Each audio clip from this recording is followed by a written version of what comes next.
Podtacular, the unofficial Halo Universe podcast, presents episode 632, coming soon from Installation 01, recorded live on June 7th, 2018.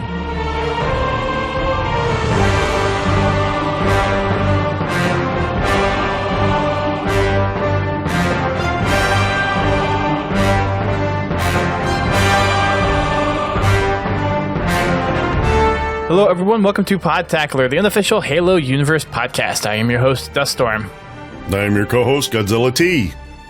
And we have a special guest with us today to go over some of the news that we have, to give us an update on one of his projects, and dive into a little bit of pre-E3 discussion and speculation. We are happy to have back on the show, TheChunkierBean. Welcome back. Thanks, guys. It's great to be back. And today I'll talk a little bit about Installation 1 and talk about E3 with the guys here. It is a pleasure to have you back. It was, a couple months ago? Maybe 3 months ago when we had you on the show? It was, last time was in September when we were all in PAX together in that hotel room. We had you on the show, I thought, after that. Not after that. Wait. I think it was before PAX. We had one before PAX and then PAX. Was it really? Yeah, I think so. Is it really that long ago? It's been a while. Gosh, I've lost all track of time. Okay. It's okay. I guess getting married will do that to you. Yeah. Anyways, we are happy to have you back on this show. Yes, we got plenty of the people saying soon TM in the chat already. Oh, it just follows me everywhere. Just can't escape. Now that you officially partnered with Soon TM Studios. Yeah, formed that bad boy. You don't know how many revisions of the company name we tried to go over. I was like, no way we're going to name this company Soon Studios. It makes no sense. But it stuck, and I actually like it now. It's grown on me. You couldn't escape that for long. No, I couldn't. That's cool. So we'll be diving in a little bit to some recent project developments, and you had a public play test out there and some video stuff that we'll dive into a little bit. But first, as always on the show, we have a little bit of a community recap from this weekend's streams. So, GT, give us a little bit of recap on Fraggin' Fridays from this past week. We were popular this weekend. That's good to hear. We actually got too big for Warzone. That's good. So we had to play customs. Yay, customs. But yeah, we had a lot of fun. We actually got in I think 3 or 4 Warzone matches, and we were doing really well. The teamwork was working. Had a little bit of fun in big team. Got stomped, and then we stomped, and then we got stomped again, and then we moved to Warzone because the party got too big. Yeah. Yeah, we had a lot of fun. Looking forward to tomorrow. Yeah. Friday nights are always a good night. I showed up at the very end, so I got to see some of the customs that was done. We played a little bit of the Battlegrounds again, which we found out the latest version, the winner doesn't spawn in from the last round, which is interesting. Yeah. But I wonder if that's on purpose. It makes you wonder whether or not it is on purpose. I think it's probably just something along the lines of being a bug or something the way. Well, Halo wasn't intended to play that game type, so...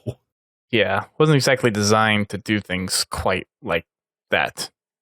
It's all good. So on my Sunday stream, doing some more achievements, I got 2 from Halo CE, and Darkrai was playing with me again. We got the 2 on 2 betrayals. I think one was do not kill a grunt, and the other one was do not pick up a new weapon. That made it really interesting. But we did co-op, so it wasn't too difficult. I think we got both achievements in about an hour and a half for both of us. So that was my achievement run. The don't pick up another weapon's pretty easy. Just turn on the bandana skull. That's what we did. And then you want a real challenge? Turn Grunt Funeral on and don't try to kill a grunt. That would be interesting. It's incentive not to kill a grunt. It is very much so. Even though if you kill one, you're kind of screwed anyways, unless you revert to checkpoint. So that was a lot of fun. And then I didn't stream this, but I got to play with Unishek on Monday. I think it was Monday. he's doing some play tests for the new HCS maps and modes, and he's actually doing some right now. So if people want to hop on over there and play with him and listen to us at the same time, you can. It actually feels, the new maps feel pretty good. There are a couple of things that they're still trying to work out, that they're taking back to the forgers that made the maps and kind of making little tweaks to it. Mostly just path and geometry changes, but they feel pretty good for the most part. And I think a lot of people that are really into the competitive scene are going to like the fresh maps and modes that are going to be part of the upcoming season. So got to do that a little bit this week too. It was fun. So that's it for our community corner. I think, did I miss the upload for Achieving Halo, or is it still pending? No, it has broken audio right now. Is that recoverable or something else? Still working on it. Okay. So for a couple of people that are here new from the DJ raid, first of all, thank you, DJ, for raiding our channel. We appreciate it. Godzilla T has been doing a series called Achieving Halo on our YouTube channel, and it is one run-through of the campaign on how to get the most achievements out of one run. And we did Halo CE on the Master Chief Collection to start, and then he jumped into Halo 5, so he has the last mission of Halo 5 going up probably within the next couple of weeks, and then we'll be jumping into Halo 2/Halo 2 Anniversary. Which the first level, which I've already been practicing, is turning out to be really fun. Not. I was about to say, is that sarcastic fun? Okay. You're doing that solo on Legendary? Okay, for one, we're playing Halo 2. Yes, for which two, is the we're hardest playing campaign. Halo 2 on Legendary. 3, one of the achievements requires you take no shield damage through the entire level on Cario Station. What? You're trying to do both? Well, for one, the achievement I'm actually going for requires Legendary and requires you don't take any shield damage. Can you use the skull that changes your flashlight for invisibility? Yes, you can use any skull you want. There you go. Including the Scarab Skull. Just don't blow yourself up or take shield damage from shooting it. That's kind of the problem. It's a blessing and a curse all at the same time. I have a feeling there's going to be a lot of revert to checkpoint going on.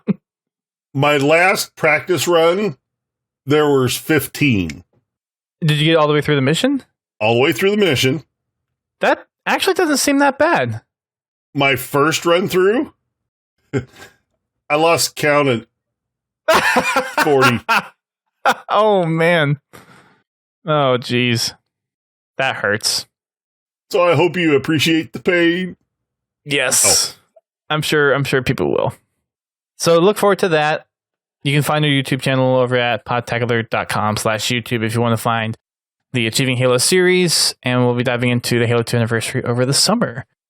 I'm assuming the other maps you're going to be looking for, or the other missions you're going to be looking for co-op buddies, right? If people are available, yes. Probably most of Halo 2 I will do solo just because of the legendary mechanics when you play co-op. You know, there's nothing like playing with the Iron Skull on all the time. Yeah, that can be frustrating.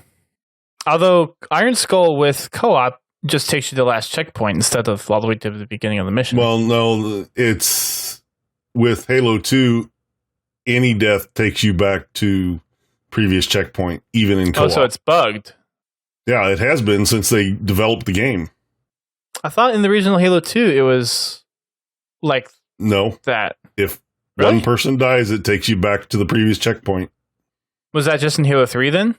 No, that was in Halo 2. Halo 3 didn't have that problem.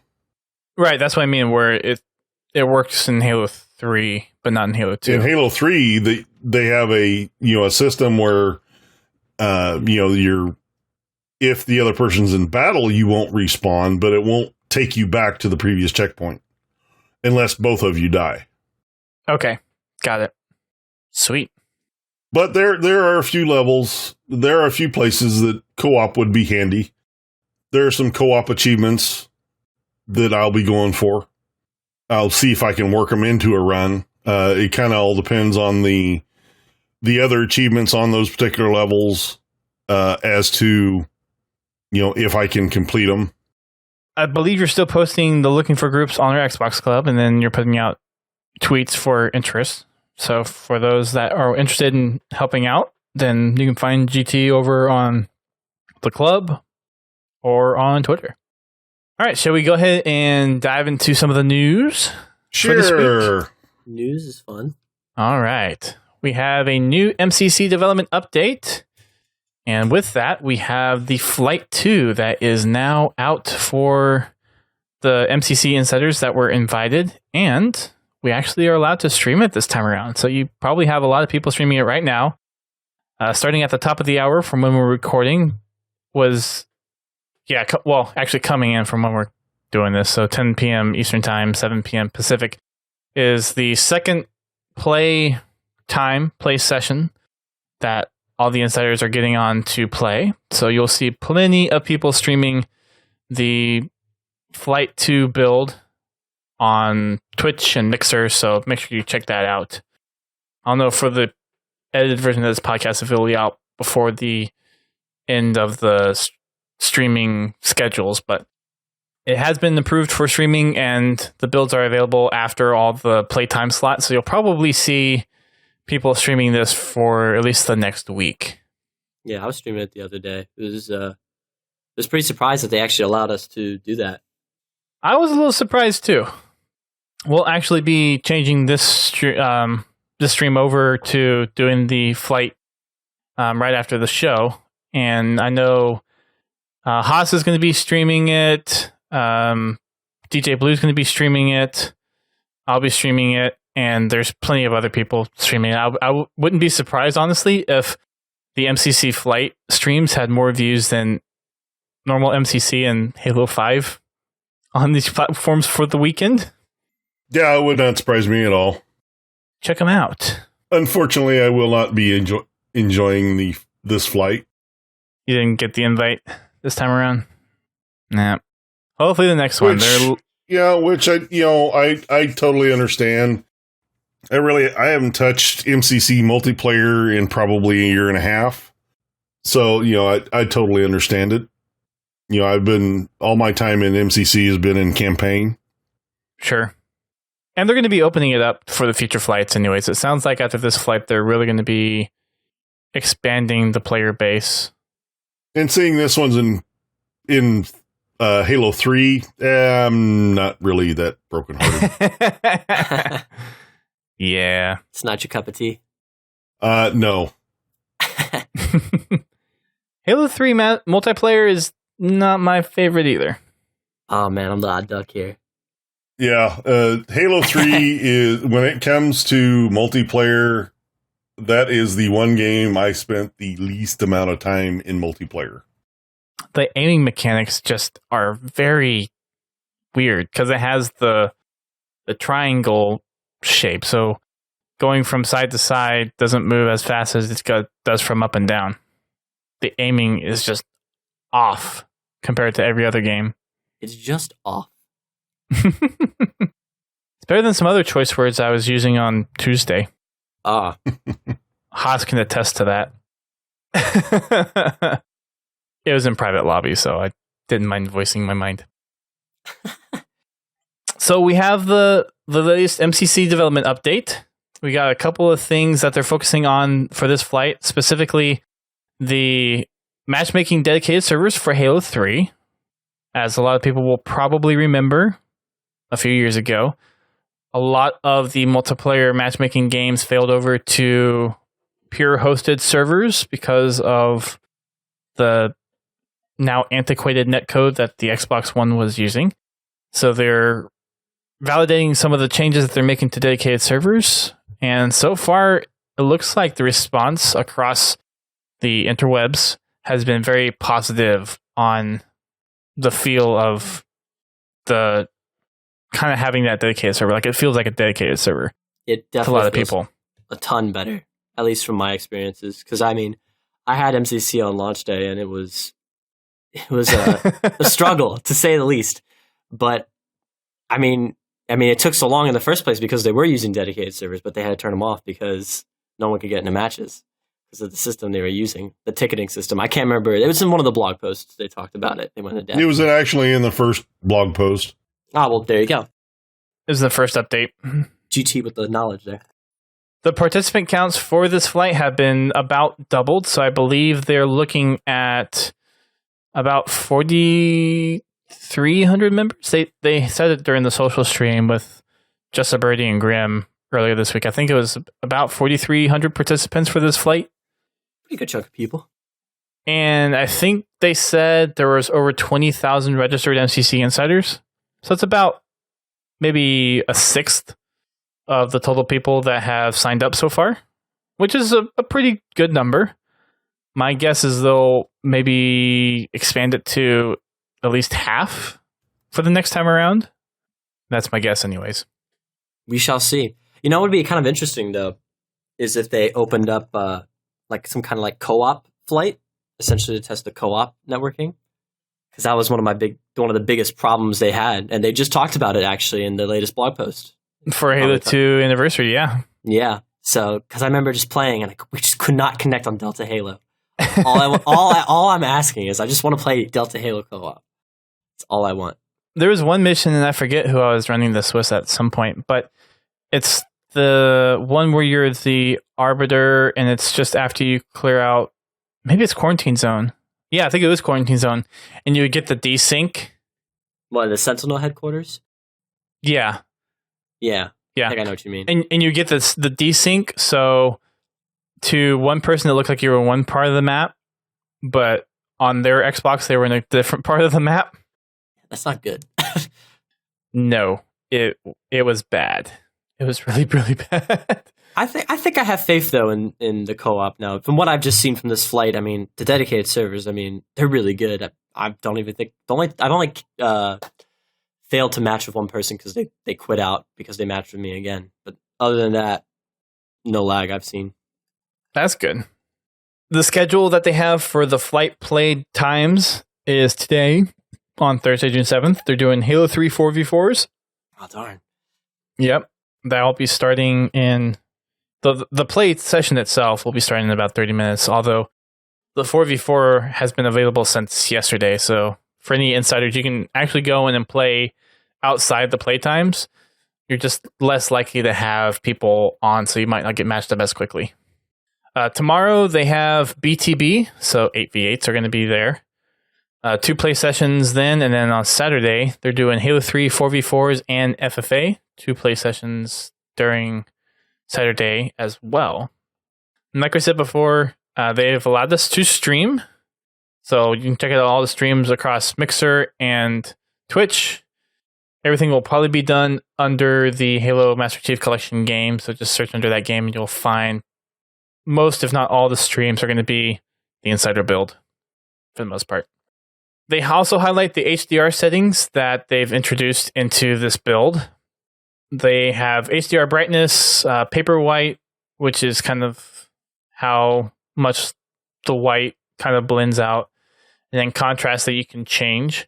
So there's some 4K HDR compatibility settings that they're integrating in with Master Chief Collection now. And Sketch teased this a while ago, I think about a month ago at this point, about the intelligent delivery that they're including in the update. You can choose which components of the Master Chief Collection to have installed at any given time. So they have it broken out between multiplayer and campaign. So you can have Halo CE, Halo 2, Halo 3, and Halo 4 campaign and multiplayer. And then there's the Halo 3 ODST campaign as well that you can selectively install or uninstall.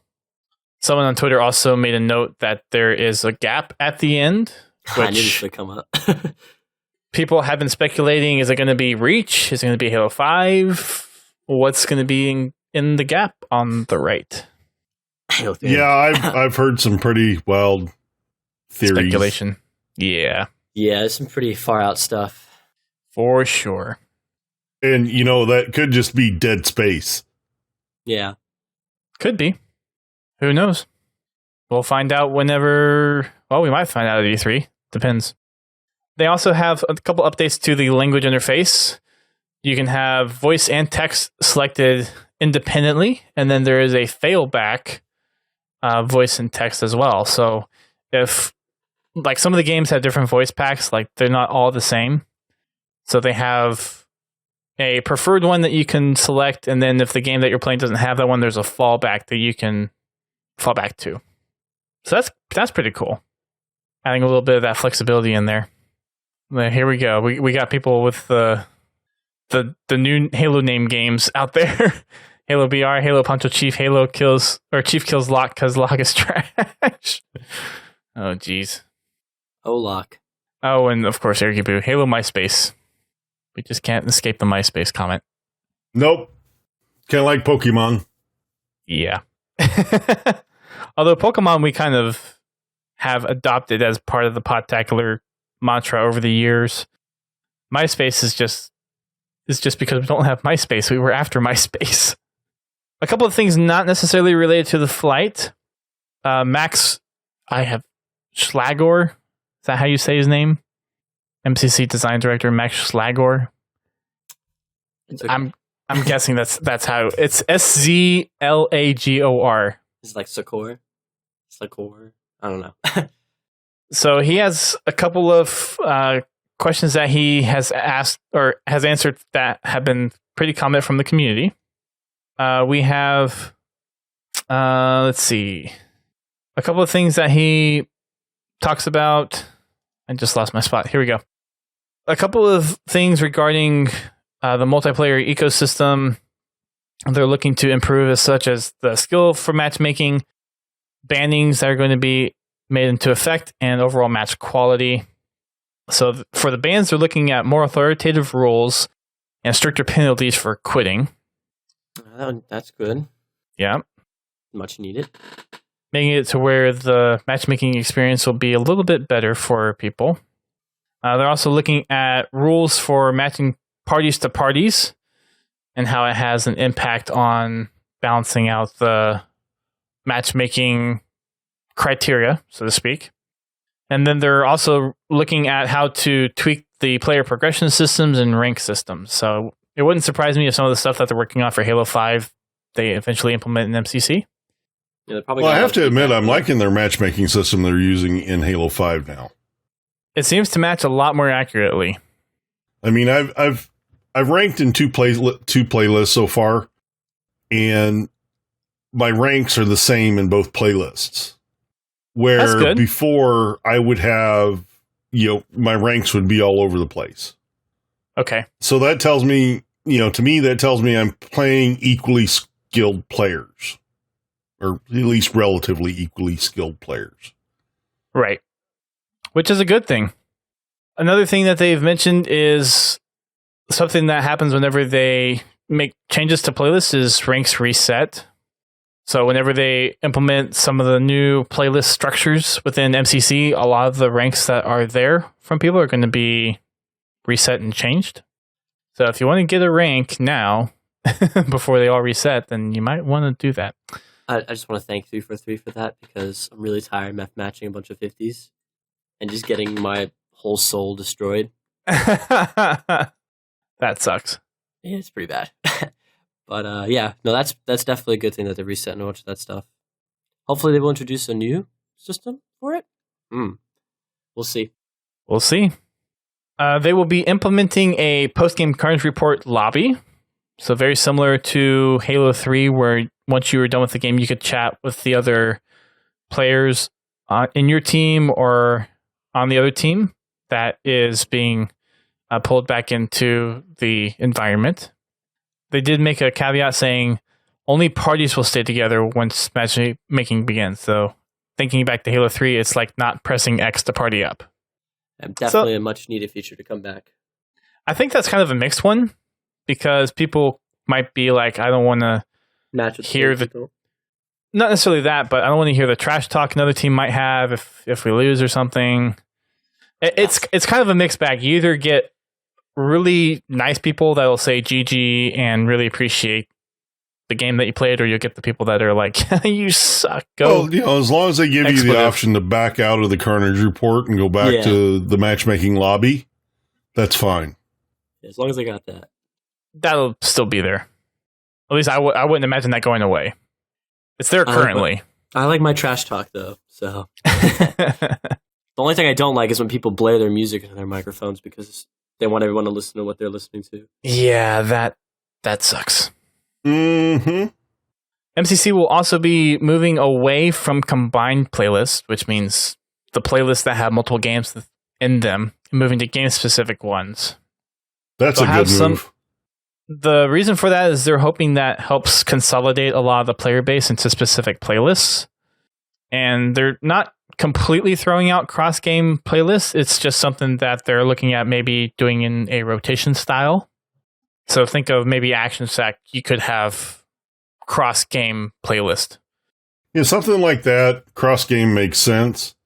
But in like Team Slayer, a lot of people in Team Slayer, they want to play a specific game, or they want to play a specific multiplayer. Yes. Yeah. I know a few people in the Mixer chat right now who are like that. Like, I want to play anything but Halo 3. As much as I love Halo 3, I don't like playing it over and over again. Me too. I'll play Halo 2 over and over again. Oh, yeah, no, Halo 2. Yeah. Halo CE, Halo 2, Halo 4. I have no problems with playing matchmaking on those. Halo 3, it's just frustrating to me. It's just a struggle. It seems like lately, just based on some of the feedback I've gotten on social media, people either love Halo 3's multiplayer or hate it, or they really dislike it. Yeah. I mean, that's just the Halo community for you there. And a lot of the people that dislike it is primarily because the aiming mechanics are so vastly different from everything else in the Halo first-person shooter games. That's the main thing that I've seen. So the playlist lineup that they have planned going into the final update after it comes out is Halo CE Ranked 2v2, Social 4v4, Halo 2 Ranked Team Hardcore and Social 4v4, Halo 2 Anniversary Ranked 4v4, Halo 3 Ranked Team Hardcore, Social 4v4, and Social Big Team, and Halo 4 Social 4v4. And the update is like, but Postums, why are you only giving us 9? I want 20 playlists. Originally, this comes down to the community wants to have the game-specific playlists, and this helps them consolidate a lot of the searching into playlists so that there's more likeliness that you're going to find another match. With the current UI as well, and I think this is kind of a minor thing, although it's something they mentioned, but you can only fit 9 playlists on one screen, so if you add any more, then you have to start scrolling. And I guess it's something that they're going to start out with, and maybe they'll expand to more playlists later on. But there is definitely something to consider when you want to have the player base be able to match up with each other. I think this is a good playlist, as long as the game types inside those playlists rotate. I don't want to play Slayer after Slayer after Slayer, throw oddball, capture the flag, whatever in there. Just don't make it one game type, and I think it'll be just fine. They didn't mention it in here, but I'm wondering if they're giving any thought to removing voting in select playlists. Like the voting. Well, they did mention in a previous update that they had removed voting already, and they were still deciding on if it was going to actually return. Yeah, they definitely said they were taking it out for now. More like Halo 5 system. I thought they were just taking it out in the flights because it's still available in MCC. So for they haven't updated MCC yet. Yeah, well, I guess if they're doing it for the flights, that makes sense. So yeah, never mind. Okay. It's just basically to counteract people like always picking Halo 3 and sure whatnot. Just giving it more of a random rotation. Because, if I just played midship or whatever last match, I was like, oh, that's great and everything, but hoping to play another thing. And then everyone else just picks randomly midship again because it somehow appeared again. I think this new system should be a good solution. I think so, too. Yeah. For now, at least. And then maybe they can experiment with like a vetoing system like Halo 3 had, where you can just choose the first map or you get stuck with the next map. I think it would work. Yeah, the veto system I actually didn't mind. I didn't either. I think late in Halo 3's lifespan, that's when you saw people start to quit out, but because there's a little more penalty for quitting out, people didn't do it as often. And it sounds like they're kind of bumping up the enforcement on that. So if they were to go to some kind of system like that, it actually wouldn't necessarily be a bad thing. They are looking at rotational playlists, starting possibly with Big Team Battle, and also making it to where some of the playlists can rotate between games. So something like Social Arena, even though it's going to start out with, or hang on, they don't have a Social Arena. Take something like that and kind of rotate it around some of the different games. Maybe look at something like including some different variants and for BTB and heavies, or making the big teams rotate around between Halo 3, maybe rotate to Halo 4, Halo C, and Halo 2, that kind of stuff. It seems to me they're probably going to include a few more playlists depending on community demand for it. But I do like the idea of going from a lot of playlists down to a few, and that way it makes it to where the player base is kind of concentrated a little bit better. And they may throw in maybe 2 additional slots for rotational playlists, kind of like they're doing with Halo 5 now. So that's a possibility. But yeah, the only suggestion I would say is I would like another option for Big Team other than Halo 3. Yeah. Well, they said they are going to rotate that one around. So it might just not start that way. Yeah, I would love more Big Team Halo 2 and Halo 1. Especially like Death Island capture the flag. Oh, jeez. I love that. That's like one of my favorite variants. That popped up in voting when I was searching last week, and it almost got voted. Almost. It just is so close, and you're just like, I can taste it. The only sad part right now for me about CE on MCC currently is they exclude the radar. I noticed that a couple of playlists, they just don't have the radar. And then on Big Team Battle, I don't know if it's just something they just didn't, overlooked or something. But yeah, it's kind of sad to not have it. I miss it. So hopefully that comes back if they redo these playlists again. I don't think I've played in Halo CE Big Team for a while to really note that. That's interesting, though. Yeah, just something I saw. They also note that in here, Halo CE players have not had a 4v4 playlist in a very long time. So that's back, which thank you, 343. Yeah, it's thanks. been so annoying searching and only doing duels for Halo CE. Mm-hmm. The game is a party game, and it deserves all the people in it. Yes. Yes, it does. And that's it for the updating in the playlist. They're still kind of tweaking around with what their final setup is going to be. There is a thread in the forums, and Postum also had a tweet that he was pulling feedback from as well. So either place is a good place to respond with feedback. And then it's not Soon TM, but it's the Scoop TM at the very bottom. These are some other random developer things going on with MCC that they're looking into.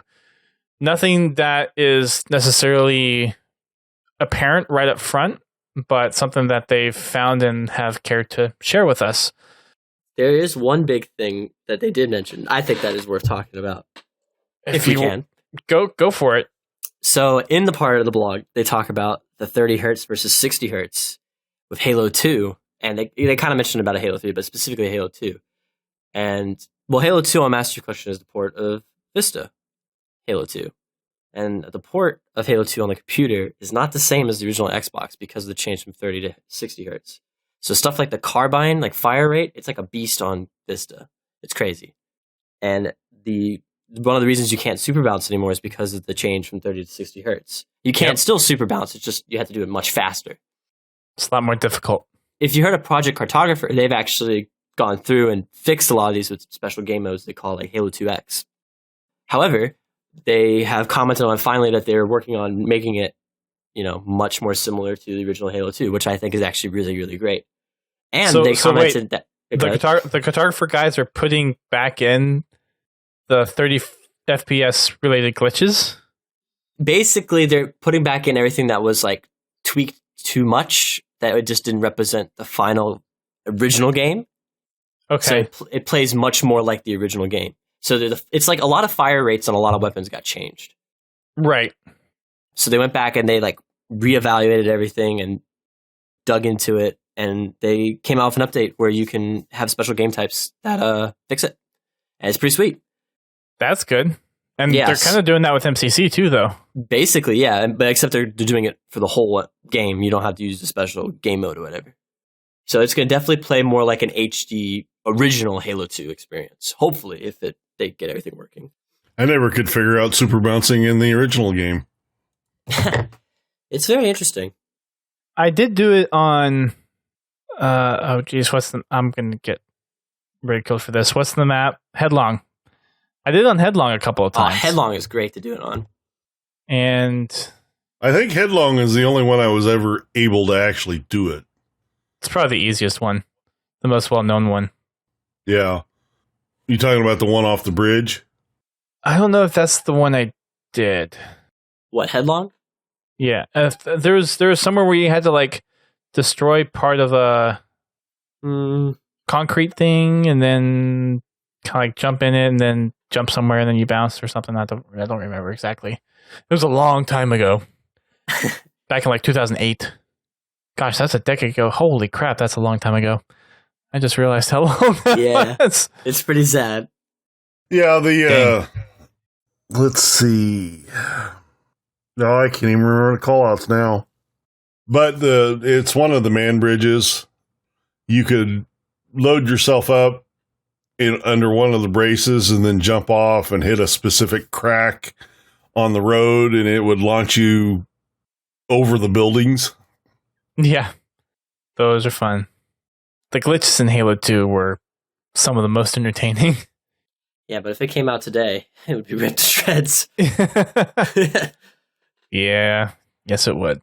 We're not as forgiving as we were back in 2004.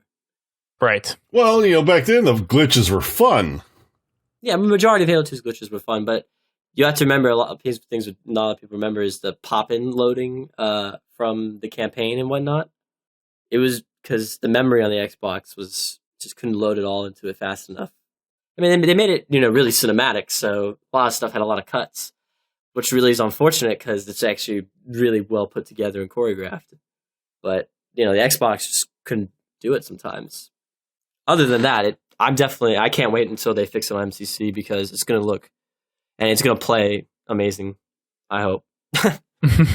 Well, that is the reason for all these flights and tests and everything. So indeed, yep, better. One of the things they mentioned on here, and I read this and I'm still kind of confused, so people should probably go and read this on their own. But the issues with Halo 2 co-op, which they did address the desync issues, and there's also some, I guess, bad memory use within Halo 2's engine and some of the map code that they have in there. So they explained what they had to do to fix some of the desync issues, and then there were some memory allocations that they also eliminated as well. And that stuff dates back to like 2004. Like original Halo 2. Yeah. Original Halo 2 not only fixing MCC, but they're really trying to fix the original Halo 2. They're retroactively patching a ported game. I mean, hey, if it works, it works. I mean, they're using stuff that is almost hard-coded in 32-bit.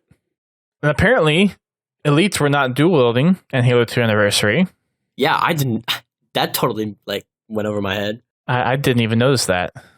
Thank God they did. So there was some code that they changed to try to optimize it when they first made the MCC build, and they got a little lazy in their code analysis, and they accidentally dropped some flags that were very relevant. So they're going back and changing some of that stuff. Yeah, they hired a lot of people, shout out to Corman, who are very talented in the Halo 1 and Halo 2 engines. Well, I mean, they're the same engine, but Blam engine. And they really know their stuff. So, yeah, that's just that gives me a lot of confidence with these new updates. These are the guys who spend their lives in these engines, and they just know every inch of it. So it's crazy. It is crazy. But I'm glad they have a dedicated team at 343 Industries now. Yeah, me too. There's another thing that they called Man with the Golden Gun, where they have the ability to change some of the parameters and behaviors of the game, and they unexpectedly found a bug that they're also trying to fix on the Silent Cartographer. And then there's a bug in Halo 2 Anniversary campaign where a grenade throw somehow caused a dead elite's head to become non-collision geometry. So it fell through the floor. That's been an issue in Vista for a long time. You'll see dead enemies like clip with their heads through the levels. Like there's videos of jackals like spazzing out on YouTube. It's pretty funny. But yeah, it's definitely one of the more like this is a Vista port. Oh, this is the port from the Vista port. Right. Issues. But yeah, I'm glad I definitely took a look at that too.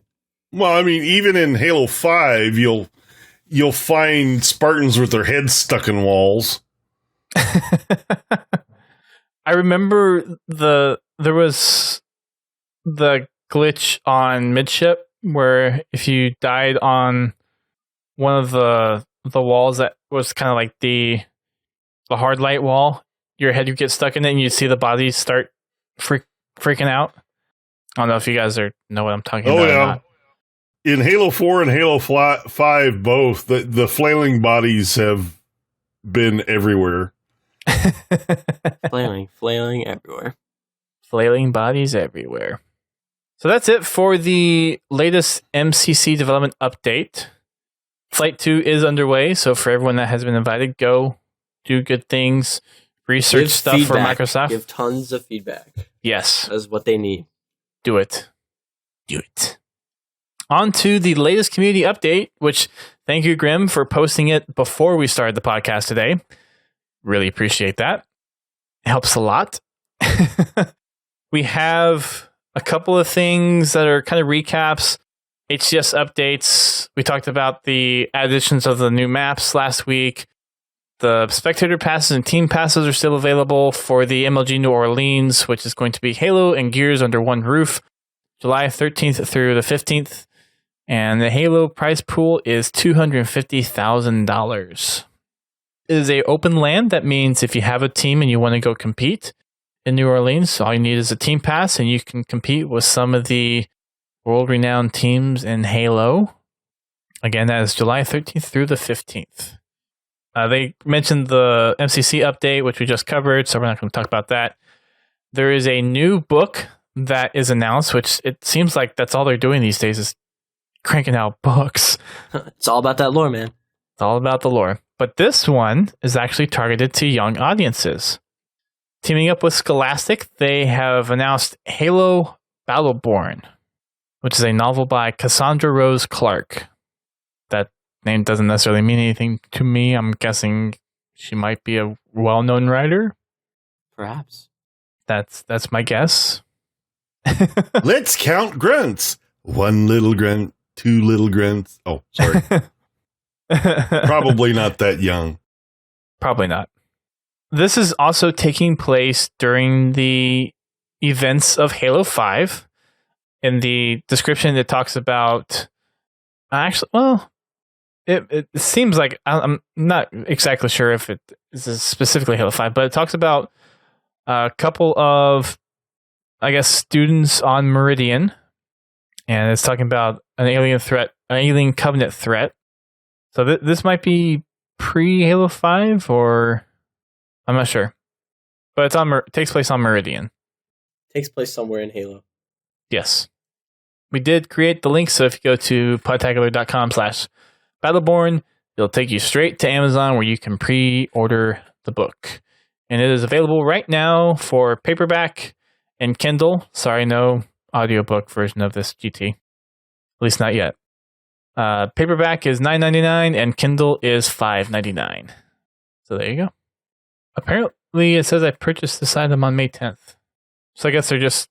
Oh, that's right. This was something that was not necessarily leaked out, but there was a listing. So now they're just officially announcing it. The first issue of Halo Collateral Damage is out as of yesterday. And on Tuesday, the complete hardback trade edition of Halo Rise of Atriox was also released. I actually got mine in the mail on Tuesday. So nice little collection of all the 5 comics that were in Halo Rise of Atriox. And Collateral Damage is now out as well. I think in digital and physical copy. E3 is also coming up this weekend. We are looking at possibly doing a stream the night of the Xbox briefing. That'll be on Sunday. It's taking place at 1 o'clock? Yeah, 1 o'clock Pacific time. That's 4 p.m. Eastern. The briefing usually goes about an hour and a half. So if you guys are looking for the latest in Xbox, that is the place to be. If you're watching on Mixer, then you will be able to get the classic helmet rec pack for free. All you have to be doing is watching the briefing on Mixer.com, logged in with the email address tied to your gamer tag, and then you'll get the rec pack. Also, during the E3 week, if you log into Halo 5 Guardians each day, you will receive a Platinum Rec Pack. These were pretty much exclusively given out at the Halo Championship Series, but now you can get some through the Halo 5 Guardians getting on during E3 week. It's going to be Sunday through Thursday, so June 10th through June 14th, you can log in every day and get yourself a Platinum Rec Pack.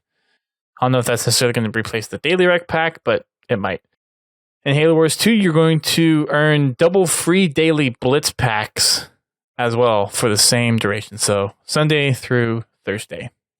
Next up, we have the social stream. We had Jessa Birdie on talking about the MCC Insider program. And there are a couple of other things that they were talking about, just kind of general Halo shenanigans. So you can go over and check out the VOD on Mixer. This is something that kind of took me by surprise a little bit. It wasn't Make-A-Wish, but there's a separate charity organization called Magic Wheelchair. And they made a wheelchair into a warthog. Yeah.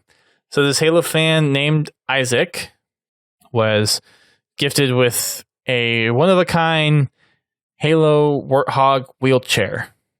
So it looks pretty cool. And he was given a bunch of other Mattel-related figures, and it looks like there was someone there in cosplay to help deliver it. It's a legit-looking warthog, though. The only thing is, for a minute, I thought it was like a Power Wheels.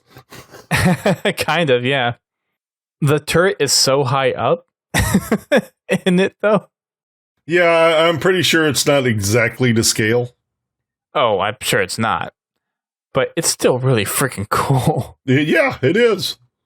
Check out the bulletin or check out the Halo Twitter to see more about what we're talking about.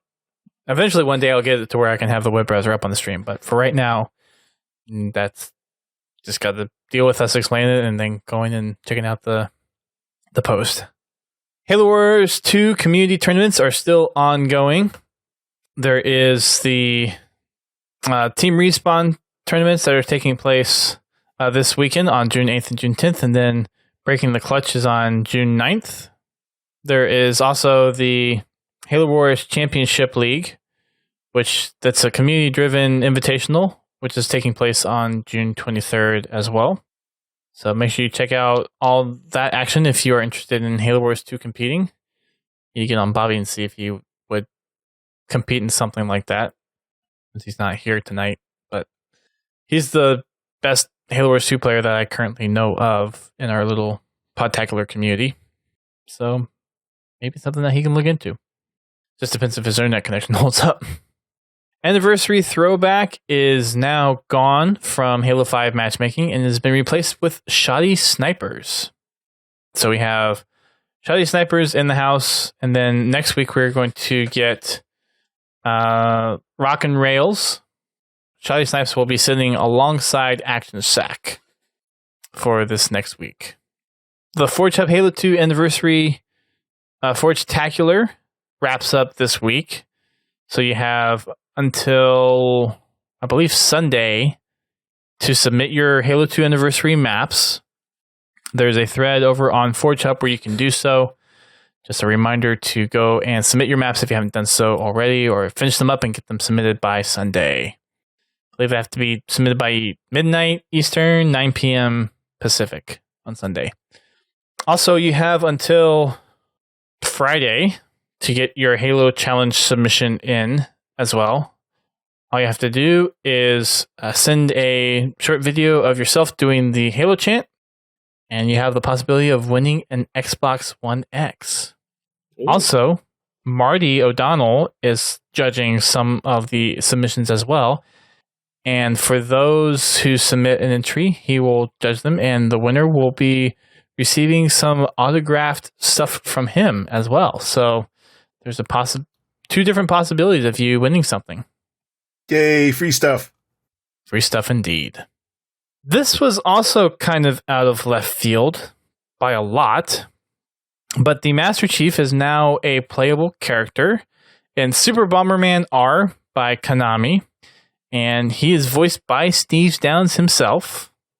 And this is an exclusive release that is coming to the Xbox version of Bomberman R, and it'll be landing on Tuesday, June 12th. I haven't played Bomberman before. I've seen some really old Bomberman stuff before, but other than that, I haven't really played it or have been interested in Bomberman. But it's kind of cool that Halo is still expanding out into other franchises.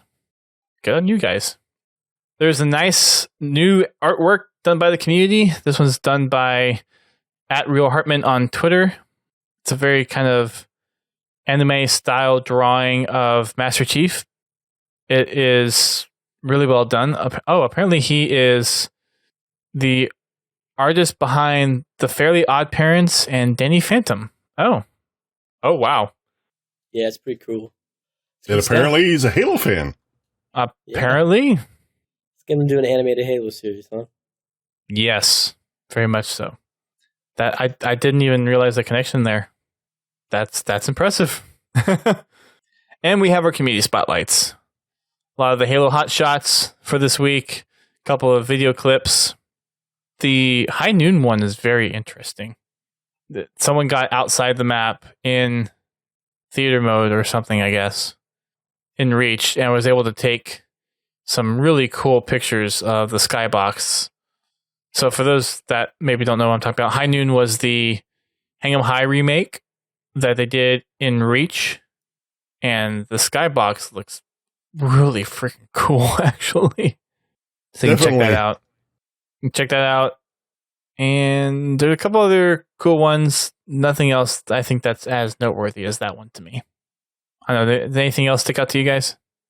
I like the Gigon one, because that's probably about as close as getting Godzilla in Halo as there's going to be. Fair enough. Yeah. I'm telling you, like we're starting to see an inkling of the Far East Halo fans, which we haven't really seen before. Oh, yeah. And the one right above that is someone remade Bumblebee in Forge. The Transformer Bumblebee. Actually, that is the Bumblebee for the newest movie the trailer just released, a week ago? Yeah, 2 or 3 days ago, I think. Yeah. Yeah. So this is this is actually the Bumblebee that they show. Well, with the movie, he's a Volkswagen Bug like he was in the original cartoon series. And how I know that is I'm that old. But yeah. So Bumblebee got smaller. Okay. Yeah. that I can't talk to that, so you got that. He's the Transformers expert here. There you go. I am not the Transformers expert. I just watched it when I was a kid. Out of the three of us here, you would probably be considered the expert. A final note that that Grim adds to the very end of the update is we already mentioned that Bravo announced his departure from 343 last week. Strongside also joins him in leaving 343. He put a tweet on June 1st saying, "The experience at 343 I've had over the past 4 years has given me countless great memories. I've decided to take a break, recharge, refresh, and embark on a few new uncharted adventures. I'll still be casting, so I'll see all of you all in New Orleans and London. Thanks for everything." He has a couple of responses to his thread as well. kind of diving into his background in Halo. But it's another sad departure from 343. Yeah, I had the fortune of playing Strong Side when we had the community tour, and that was great. Yeah, it was. We were testing backwards compatibility, Halo 3, and I said, let's just have a 4v4. And Strong Side's like, yeah, sure, why not? And so we had a couple YouTubers and some guys from IO1 in there, and just playing with Strong Side. It was like, I'm living the dream. That's cool. He's a really down-to-earth guy. He is. It was a great time playing with him. I hope to see him again in the future. Yeah. And his, I want to say girlfriend? I don't know if they're married yet. I think maybe they are. I can't remember. But Faith, his significant other, is also a very down-to-earth person. I'm glad that worked out. Glad they're happily together, hopefully. Yes. Whatever you want to call it. Right. So, Strong Side, we'll miss you, buddy. Thank you for all of your service in 343 during your time there. We'll still be excited to see you at the events, but it's definitely not going to be the same without you at 343 for sure. So thank you for everything that you've done as well. That is it for the update. A couple of other tweets to address before we dive into some of our main topic ideas and other things to discuss. 343 is considering MCC in future tournaments. So Tashi was responding to a tweet from, I don't know if it was Strong Side or someone else. No, Neighbor, who was talking about looking at, or how cool it would be to have maybe Halo 3 in some kind of HCS season. And Tashi responded that internally they're talking about incorporating MCC tournaments in some fashion. And it's good to know that some players are interested. Yeah, for sure. I don't think it's something that they're going to be using as a main focus, but maybe have a side, maybe $10,000 tournament at some of the major open LAN events or something like that would be incentive to get people to just come on by and play. So like it'd be maybe a very small fee or free to enter a tournament and just kind of garner some classic Halo tournament vibe type of things. But it's good to know that they're open to the idea. Yeah. It's good to see they're not including it. Right. Because they are very good-looking games in 4K. Yes, and, they are. They have high replay value, so I can definitely see a lot of people tuning in for those. Yeah. That's it for the news updates. A couple of community bit things. For those that are fans of RB and the Chief, woohoo, you probably were, yeah. Represent? Yeah. Represent? Definitely love RB and the Chief.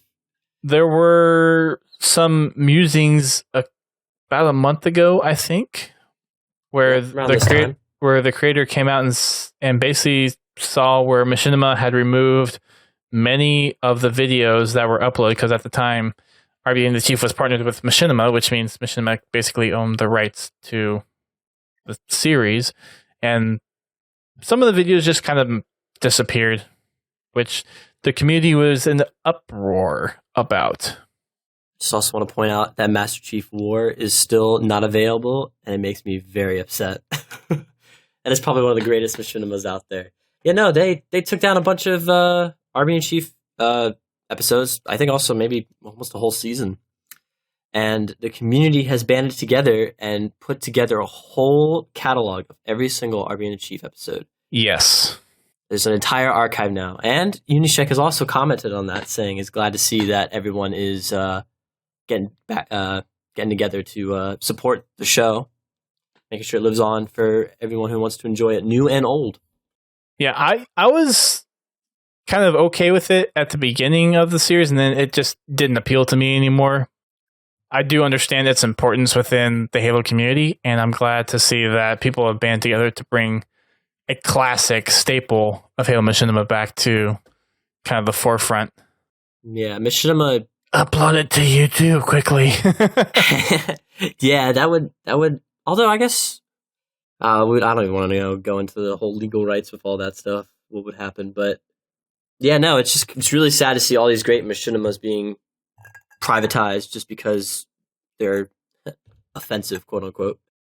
Yeah, I don't know. Machinima has been trying to appear more user-friendly. So they decided to go through, at least that's what John was saying, as what was the statement that he gave out about it. They were trying to filter some content they had from the past, which sucks because that was the content that got them up there in the first place. Yeah, you gotta play that line very carefully. What are you gonna do? But glad that everyone was able to get everything archived so everyone can watch it. Well, it's one thing to like change a policy and say, "Hey, we've got this content, we need to do something about it." But it's like at least give some fair warning. Yeah, really. Like, let me back up my data at least, or something, right? Right. Yeah, don't treat us like Windows. Oh.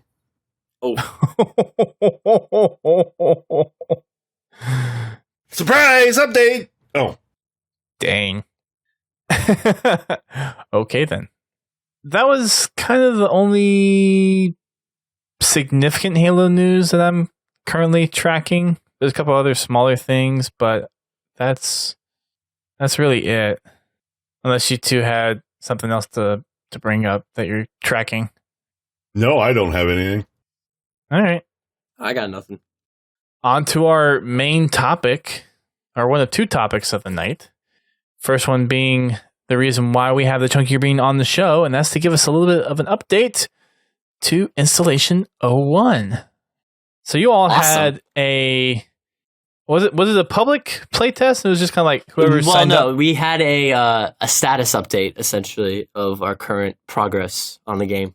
It released on the 3rd of June. Okay.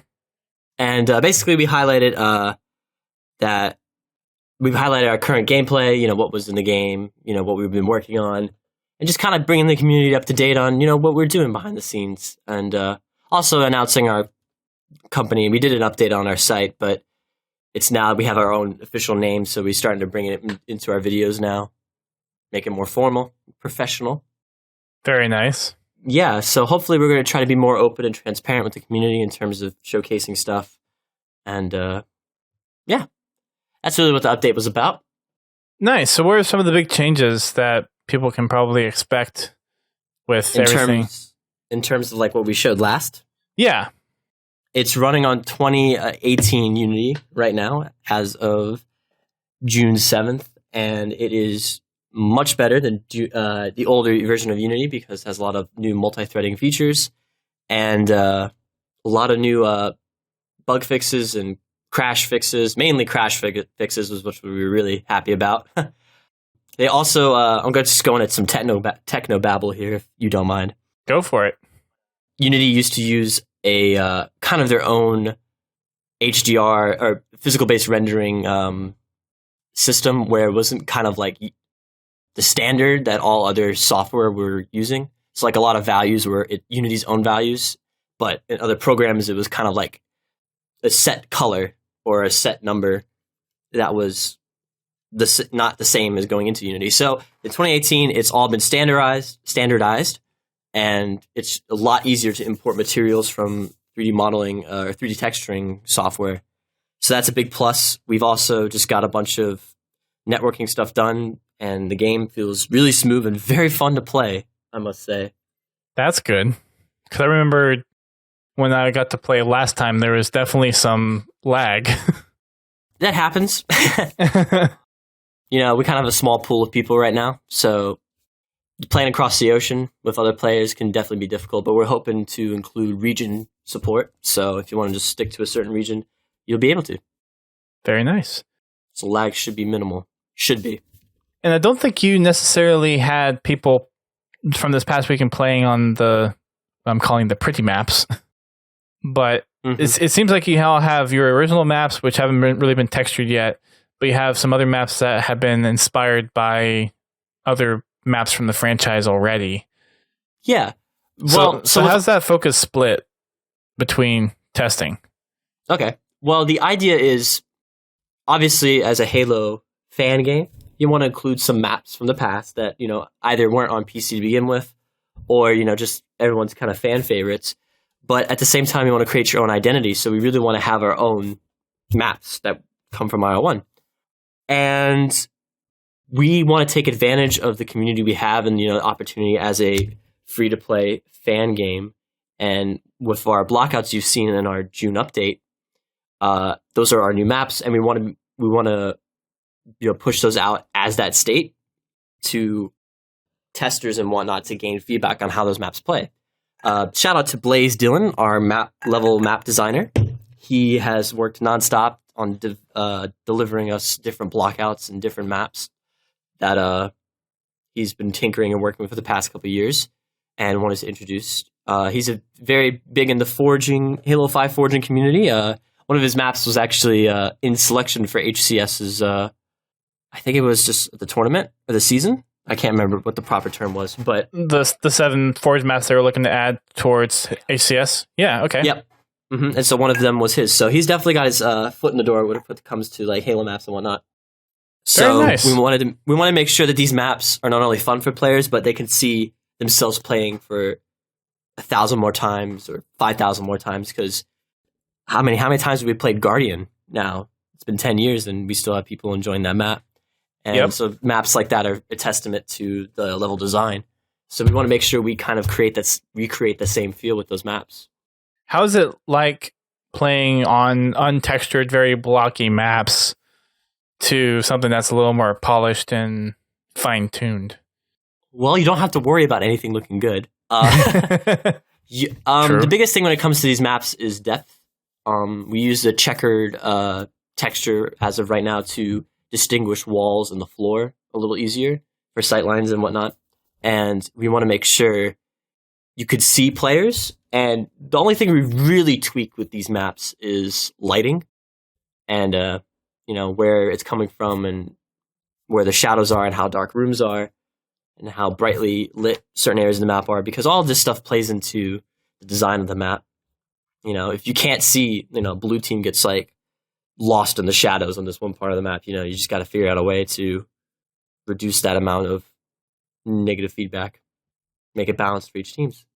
Okay. But yeah, it's pretty easy to just jump in and test. And especially we use a lot of those maps for just quick bug fixes and new code changes. So it just helps us play test faster. And that's what I gotta say for that. One of the big things that the community has really caught on to is the armor customization system that you have. Yeah, I knew this would come up. Yeah. Yeah, so as you guys have seen, Installation 1 now features tenfold what it used to in terms of customization, even beyond what Halo Reach has to offer. You can customize your helmets and your regular chest pieces and legs and whatnot, but we are giving you full control on each individual piece, so you can pick what handplate you want for your left hand or your right hand. So you could either rock the Mark V hand plates on each hand, but you can have like Mark VI gauntlet and shoulders. You can really just mix and match, and it's great because it just introduces all these different combinations. And there's still some stuff we are experimenting with and want to introduce, but at the same time we want to focus on core stuff with this customization. At first we were thinking, well, the idea of it actually came around where we were just implementing the system in, and we're like, so should I just leave it as this, or should I just unlock everything for now and we could lock it later? And I was talking with one of my program leads, Luke, and he's like, just let the testers decide if it's good or bad, because everyone was worried about people looking like clowns and like these really like odd characters. And no, everyone liked it, and then so we put out the video, and it just blew up on Twitter. It really did, and it was on Reddit again, and it was very well received. So we will definitely be sticking with that system, I think, just based on community feedback. Yeah, and it's one of those things where I think we've seen it in the community before, a little bit of hesitation towards some crazy customization like that. I mean, it makes sense. You've got all these different armor pieces and designs that you could have like the lore behind it. Like say, they're not really designed in the same armory, so they don't really like look like they would mesh together. But I've seen some crazy combinations that I thought would never work. And when we take like the renders and stuff for our wallpapers and just take fun in-game screenshots, I mean, they look really and truly beautiful. My art team is just, they pull out all the stops, and I really appreciate their hard work because it looks amazing. Yeah, for sure. Now, one of the things that people continue to ask is, when will there be a first public build of the game? This question every time. Well, and here's another thing too. You have some maps that look like you have fine-tuned, the ones that are mostly the inspired makes from the Halo games. In my opinion, there's still some work you guys are doing with the actual motion, the in-game motion of the bipeds and the weapon animation, that kind of stuff. But yep, there's a lot that still needs to be done with the game that's on a polished level that not a lot of people will pick up. I mean, just recently like last night, we just re-implemented, when your HUD flashes red when your shields are low, we've got that finally working and it's pretty great. It's just one of those little features that, you don't really see, but when it's there, you're like, oh wow, that really just adds a whole lot to the game. It's just those little features that we are really working on right now. And it's kind of the reason why we can't announce any dates for any kind of playable version. I really want to, but it's just the nature of these projects. You can't really have, as Cortana says, don't make promises you can't keep. Well, and it is a community project. It's something that you guys are doing on your own free time. Oh yeah, I mean, my guys have been pulling some serious hours these past couple weeks, and it's incredible. And I go to bed every night saying, oh, thank gosh, there's so much progress. Thank you, everyone, wasting their time on this game. But no, everyone takes their time out of the day, their free time, whatever they have, and if they're really motivated, they work. And I think that's one of the beauties of this project, is because it's a game that's created out of devotion, not necessarily create just to reach a profit goal. I mean, that's just the industry these days. You don't see a lot of games that are like that. But you see those gems which people pour their heart and soul in, and it just becomes something spectacular sometimes. So what are the things that the team is mainly focused on polishing up right now? What are the big things that we need to fix this before we really start fixing anything else that's kind of smaller? So polish anything that's big. Well, we have a lot of stuff with the player that we're still working with. We want to make sure the motion of the character and the movement is, just as Halo players remember it. Again, we're not in the engine that Halo used, and I know a lot of people, believe we can't do what we can do, but we're trying our best to make sure it's perfect. So that's why we spend so much time just reading and researching what Halo does and poring over every video or loading up the games on our Xboxes and making sure that, if you hit a slope, do you carry that momentum or do you just stop? It's those tiny questions you ask yourself, or the programmers ask themselves, is this important? And for a lot of people, it will be. So we want to make sure we nail the movement down for the game. And a lot of the weapons we're still working on to fine tune. Balancing has been something we're always talking about and working on to implement. We're not a console game. And so there's no aim assist in the game. So that changes greatly how Halo plays. Now, I mean, if you play Halo 1 on PC, there's barely any aim assist, although there is theories out there that it is in Halo 1, and I think there probably is a slight bit of it on PC. But there won't be any aim assist for mouse and keyboard, so we really, really have to go over, is the magnetism of this gun perfect, or does it feel too easy? So it's just a lot of times where we sit down and we just fiddle. Fiddle time is what I like to call it. Fiddle time. Fiddle time. Nice.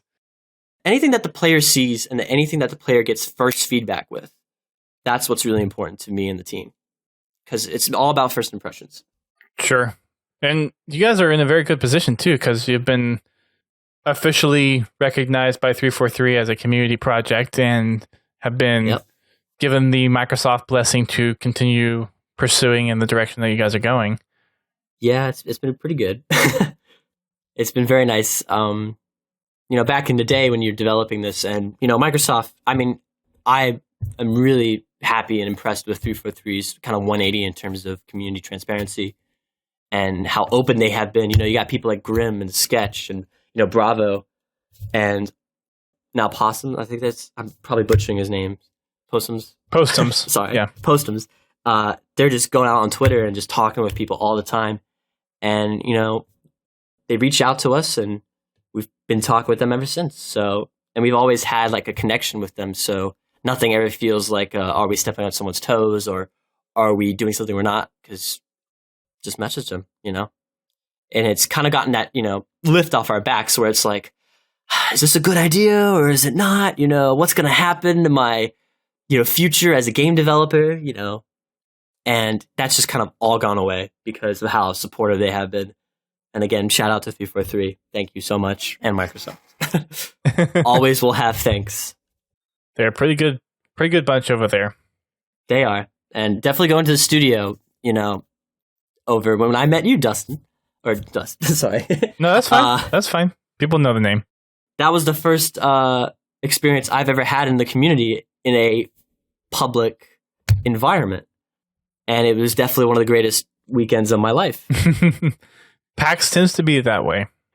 I mean, it's just, you can't really talk about, it's hard in like real life to talk about this project. It's like, so what's your hobby? It's like, I make a Halo fan game, yo. Right. What, Halo? What's that? And it's like, you gotta go down this list of like discussion where you can't just say, or you can just simply say, I'm making a video game. And they're like, oh, cool. It's like, how do you not know Halo at this point? How don't you know Halo? But no, like just going over and just having a whole night of iconic memes. It was great. I got to finally meet Masters 1337. We've been talking for many years, so it's great to meet him. And we had, met some of the, the YouTubers we were talking work with, and get to see the studio, get to see where Halo's made, and just meet the humble bunch of people that are there. So yeah, that's my little segment about that part there. But yeah. No, that's great. A few people in the chat have been asking. I figure this might be good to just bring you to the podcast aspect of it for the download version. How can people help out? How can people help out with the project if they have the skills that they want to? Just share the project in any form you can is what I basically tell everybody. We don't accept donations whatsoever. That's firm. No money has been ever involved with this project, and I've always kept a firm stance on that. And that does keep us safe.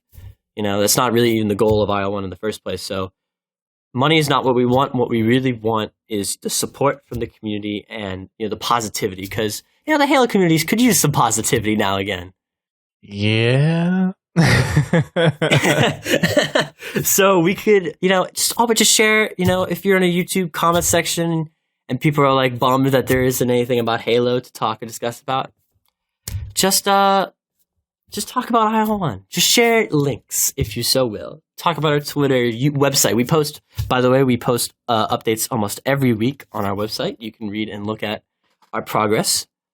And you can also, if you're really great at game development, you can apply on our website. Just throwing out a plug there. It's installation01.org, right? Yes, it is. You can also now stop calling us the IO1 team. We are Soon Studios now. So it's much easier to talk about in discussion. Yes, I'd imagine so. It was one of the biggest talking points about having a company. Really? Just so people wouldn't call us the IO1 team. That's funny. That's that. So yeah, just support the project in any way you can by just talking about it and sharing stuff about the game. Yes, Greg, I will tell them we need effects artists. So yeah, if you're an effects artist in Unity, hit us up on the website. There you go. Installation01.org. As a content creator, can I make video about the game? Yes, gosh, my voice is cracking so hard. Yes, you can make content. I know, it's just so exciting. Yes, absolutely. Make content on the game. We have our videos up. We eventually plan on releasing more gameplay in the future. When that is, we don't know, but it's coming eventually. So you can definitely talk about the game and show it off. Try to show off its latest form, because I know a lot of people like to show off my old versions of the game, which aren't exactly up to par. So yeah, just try to stick with the latest updated version. You should be good. You could do in-depth reviews of the trailer. You could do analysts if you want. Just do whatever your content, your channel is, and whatever you're providing to your community, do it in that form. We just recently with this update kind of, confirmed we have machinima support. So if you're like a machinima person and you want to talk about the game, there you go. So it's whatever's catered to your audience. I hope that's a scene that kind of regrows a little bit in the Halo community, because that's something I miss, is machinima. I miss that too. I really miss machinima. It's a shame to see it kind of fall out of touch. Yeah. GT, I know I've been eating up the limelight with questions. You got any questions for Bean? No. You guys are answering my questions. Fair enough. I mean, can I ask you guys questions? Is this kind of like, can I reverse podcast this? If you would like, sure. If it's okay. Yeah. Well, I guess, Dust and GT, when it comes to a Halo game, what kind of, in your mind, cements it as a Halo game? Master Chief. The aesthetic of the game? Master Chief? As far as the multiplayer goes, I think the thing that really sets Halo apart is the magic. Was it the golden triangle? Golden triangle. The guns, grenade. Was it? No, guns, vehicles, grenade. The golden triangle. It's guns, melee, and grenades. Yeah, that's it. So just having that feel, to me, that's a big part of kind of like the Halo feel of the game. The shields and the way that the weapons kind of have their purpose within the game. You have some of the iconic weapons as well that really play into their specific roles. I think a lot of that contributes to what feels multiplayer Halo to me. That's great to hear. That's one of our core features, is just to nail. I mean, when you're building a Halo game, quote unquote, from the ground up, the golden triangle has been there since day one. So that system's been refined and retooled for so many years now, almost a decade, past a decade. And that just has to be the most important part of the game to feel right. Because the minute it just doesn't feel like Halo, people are just going to sign off. I think that's at the core of what makes it Halo. And then the things on top of that is what really helps solidify the Halo feeling of it. The movement, the jump height, and the gravity is a pretty significant aspect of some of the You just don't see it in other games. I mean, that's actually what's really crazy, is Halo is pretty unique right now. Mm-hmm. In terms of the games we have right now.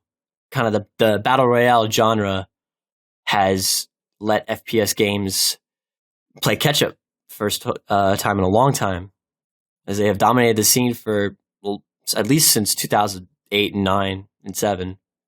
Well, and it makes me wonder what's going to be changing with some of the first-person shooter games that was, because Sprint was a big thing, and I guess that was originally, maybe not originally, but kind of in the Halo 3 era with Call of Duty and some of the other military-like shooters out there.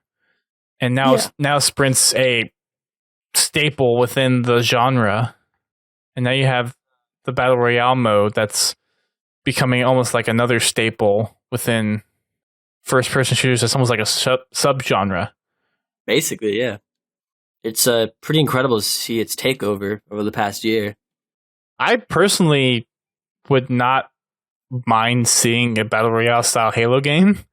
Is this where I comment on my feelings about this? Sure, I was gonna put this in the E3 speculation and stuff, but well, I guess we could leave that for that then. How about that? I was listening to the HCS Pro Talk guys about their feelings on the Battle Royale mode for Halo type of things. I wonder what the chat would say to it too, and I guess we'll touch on that in a little bit. But we'll touch on that, yeah. Just continue IL1 talk, I guess, for a bit. No, we will not be implementing the melee combo system from the Halo 2 E3 demo. Which is funny because another quick shout out to Vale Vademy, or the Vengeful Vademy, my bad. Ooh, that was the character's name.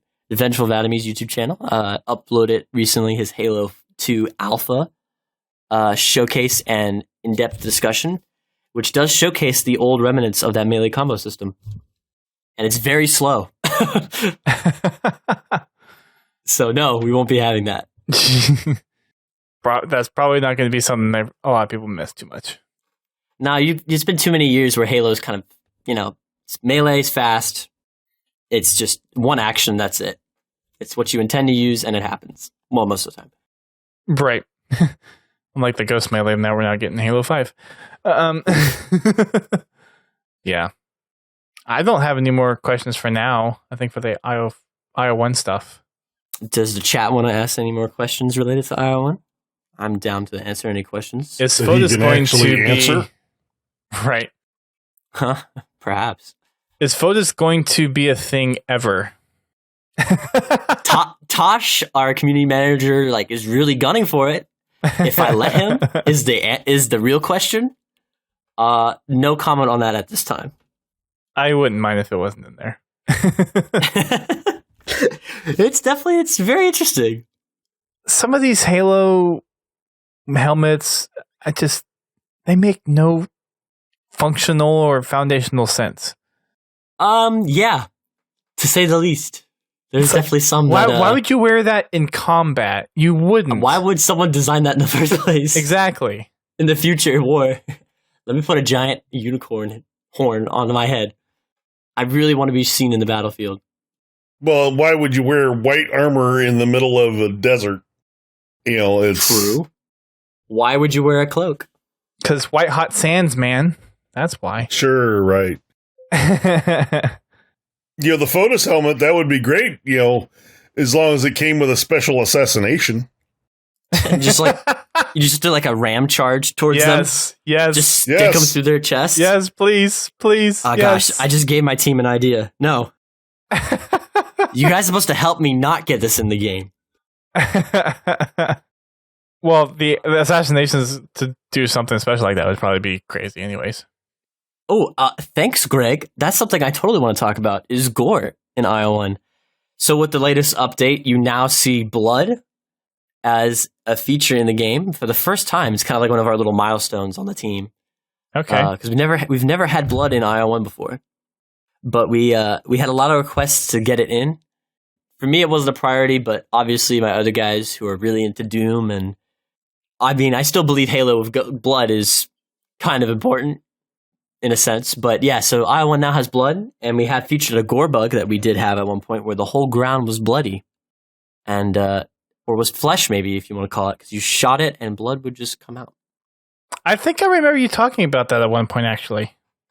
Yeah, it was just with dealing with our decal system and impacts. We were designing it, and it just kind of was funny to watch blood coming out of the map. So we recorded a video of it and put it in our little bug feature in our panel video we uploaded a week ago. Blood everywhere.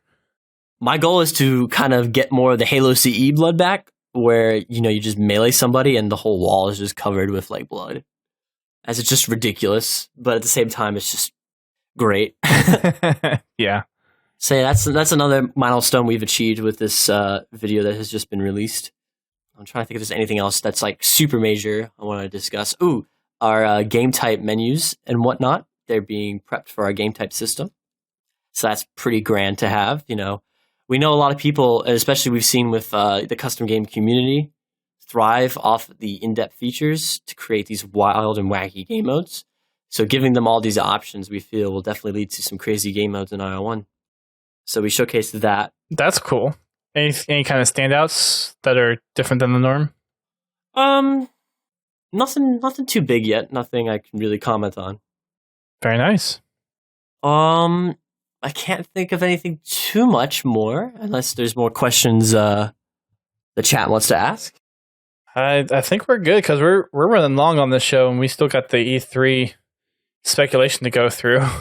Yeah, we're gonna have fun with that. So, but yeah, like I said, you guys, thank you for all your support on IO1, and we appreciate seeing everybody talk about it and share it with the community. So yeah, just the way you could support it is just by sharing it with your friends and enemies.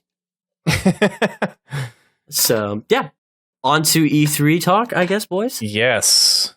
All right. So the E3 Xbox press briefing is going to be this Sunday at 1 p.m. Pacific time. That's 4 p.m. Eastern time. And we are expecting to see some Halo news there. Some, yeah. I think everyone is expecting a Halo 6 reveal. I honestly really don't know what to expect at this point. It's been so long, and my head is saying, I mean, obviously they got to come out with something. But at the same time, it's like, do they want to save themselves for a more feature-complete game? Or are they going to go off and split off into spin-offs? You know, what's it going to be? It's all game right now, literally.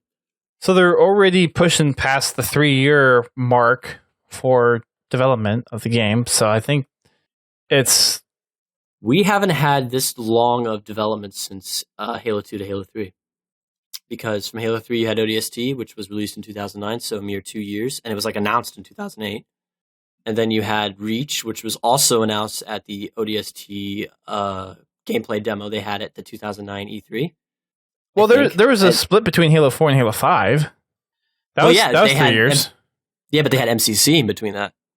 Oh, that's right. And Spartan Strike and Spartan Assault, too, if you want to count the mobile games. Well, there's technically Halo Wars 2 between Halo 4 and Halo 5 and Halo 6. That is also true. But, I think if we're kind of basing it off reveals, we got teased Halo 5 at 2013. In 2013. Poncho Chief. Poncho Chief. Yeah. Which I still want Poncho Chief. I'll never forget watching like the live stream happen, and I was like it was at the end of freshman year, and like we're watching movies in class because there's nothing better to do, and I'm trying on my stupid iPod to like load the live stream, and it's just glitching out, and I just see this dude in a poncho. I'm like, where is Chief? I want to see Halo. And then of course the chat is like glitching through faster than the video is processing, so they're like, it's Chief. I'm like, what? And then, it was like the most hype moment in class. So, but yeah, that was the last time we got that. And then they demoed Halo 5's multiplayer at the Master Chief Collection announcement in 2014. And that's where they announced the crazy early beta. Yeah, which I hope... See, that's the other thing we got to think about here, if we want to touch on that as well. They want to include a beta, and they have promised a beta for every Halo game going forward.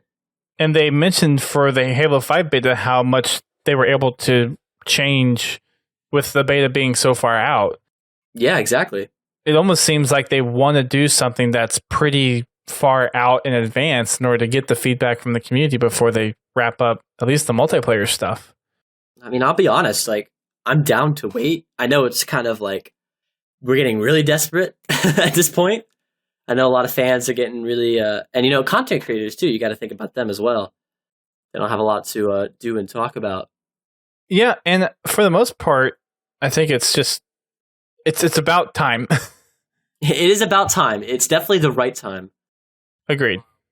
What will be this time is just we don't know. All right, so I guess go ahead. This is not my podcast. it's all good.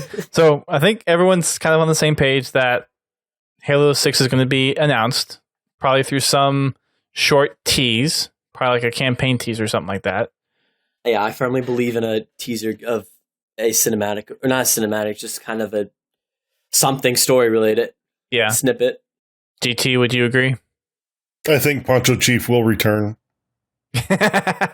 I'm saying, guys, Poncho Chief is actually Halo 6 Chief.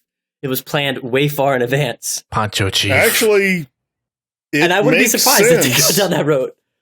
It does make sense. Because now you'd be hiding from Cortana. The theory is applicable. It is very applicable. Applicable. I mean, his visor's cracked. He's got the chip. He's trying to get in. He's gone rogue. He's really gone rogue, at least. Yeah. And we were kind of talking about this earlier with some friends at work. They've kind of backed themselves in a wall with the story, in a way. So it'll be interesting to see where they go. Because, they killed Cortana in Halo 4. We had that very big emotional moment. And then they brought her back. And she's evil. So it's like, yep. Where do they go from there? And we have a Halo ring in play. And, the Covenant, what's of the Covenant? Is the Banished going to be introduced? I'd hope so, because I love the Banished. It's a new take, at least on an enemy faction. I mean, it's the same take, but just a different paint scheme. But yeah, I'm just honestly, all I want to know is what's going to happen next. And I think that's what a lot of people are really hoping to find out. It's probably going to be teased. Do we have any other kind of predictions in terms of if it's not teased? Or maybe something is teased alongside it? So there's already the rumor out there of a Halo Infinity announcement. Yeah, I saw that. I wasn't too up to date on that. So it's like a collection of the games? Or like they're rebranding the Master Chief Collection? There really isn't anything else other than the name Halo Infinity, which is, to me, it could be one of two things that I've thought of so far.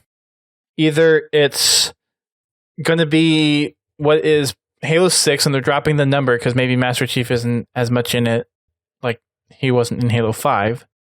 Halo 6 could be either the next Halo 6 or it's going to be a separate Halo game that would either take place in some other part of the universe or maybe even help set up the stage for after Master Chief. I mean, didn't they confirm though that they said the next game would be bit Chief focused? Yeah. They have already said that the next Halo game would be more Chief focused. So I doubt they're going to be writing him out of the story. Yeah, well, I'm not certainly saying write him out of the story, but maybe Halo Infinity could be a separate game that they'll announce alongside Halo 6. That is true. You know, there's always talks of like ODST spin-offs, and could we see a Battle Royale ODST spin-off? That was my other theory, is if it's Halo Infinity, UNSC Infinity is where they do the simulations, could be the free-to-play Battle Royale for Halo. Yay, more microtransactions. I think as Halo, at least ODST, and not Spartans, I think it's definitely better suited for that mode. And it could definitely work to some degree. I would play it. I mean, yeah, I would play it too. If there's a Halo version of a Battle Royale style game, I would play it. And I think I would enjoy it. And I think there's a couple of things that you can do differently with Halo that's different from PUBG and Fortnite, because you already have the requisition system. You can kind of adapt it from the Halo 4 version of requisition systems where things can drop in, or you have your own set of recs that you can kind of dip into maybe as you get kills, or maybe you can have a big battlefield and there's pockets of enemies, and those pockets of enemies gives you credits or points or experience to where you can cash those in for better weapons or something like that. In addition to that, there's crates out where you can go and get weapons or something like that. Like, let's say a Pelican drops, because in Halo 3 at the end of, when you come out of the, let's say like at the end of, at the, what's it called, level? The Covenant, when you come out of the first tower, and the Pelican drops the weapon. Yeah, the weapon pods, yeah. So, like, imagine kind of like taking that and calling them in or something. Because, I think what makes a successful Battle Royale game is you have the core ingredients. You've got 100 players, or at least a big amount of players. You have a world that's huge, but has a bubble or a shield that is closing in on it, becoming smaller and smaller. It's a timed game. And, it has a shooting functionality. But then I think at the end of the day, it's kind of the developer's choice to where do they go with this. We have PUBG, which is pretty, basic in terms of the Battle Royale genre. It's got vehicles, but then you look at Fortnite and it has the building and everything and has that aspect to the game, which I think is what makes it very interesting and unique from PUBG and why you see such a big core groups between the two. Well, in Halo, you can just throw in the ordnance or the requisitions. Exactly. And, if you incorporate it with Halo 5, that gives people a different avenue to use their recs on. You could do that. And, Halo has vehicles. And what if you could have, like, if it's like a squad mode, call in like a Pelican or something? And just like, maybe not a Pelican, but just more of like a trooper hog, and just roll around on the map with that. And you just got all these options. You can even have a Covenant versus UNSC Battle Royale. If they were to scale it properly and make them, same player values and whatnot. Well, and they would have to introduce in elites back into the gameplay mechanics. Which can we just have elites back into Halo? That's all I'm asking. That'd be nice. Jackals. Do you want to play as a Jackal, GT? Sure, why not? How about a brew? Especially a Halo 2 sniper jackal. Oh, gosh. Jeez. I just look at someone and they die. I mean, how crazy it would be to like spawn one with like a beam rifle and just like sitting in like a portable Covenant tower or whatever. Just like one use. Like maps like Relic or like campaign modes. I don't know. It's just I think there's a lot of possibilities with this because Halo itself, it leads itself to these kind of ideas. It's what I think 343 or whoever develops it introduces to the battle royale genre is what will make or break it. What was the mode in Reach where it was invasion? Do a massive scale invasion. Why not? Why not have hostages that the Covenant has, and you have to basically secure a location and then move in and like Rainbow Six Vegas style? Yeah, like why don't you combine a bunch of games and then like have a final like brawl at the end? Yeah, they've already gotten in trouble for that one though. Have they? Yeah, Halo 5. Oh. With hostages? No, with movement mechanics. I mean, don't get me wrong, having a big battle royale game, that would be great, but they need to make sure that it's Halo. Exactly. Now, granted, one of my favorite multiplayer of all the Halo games is Halo 5. I enjoy the advanced movement.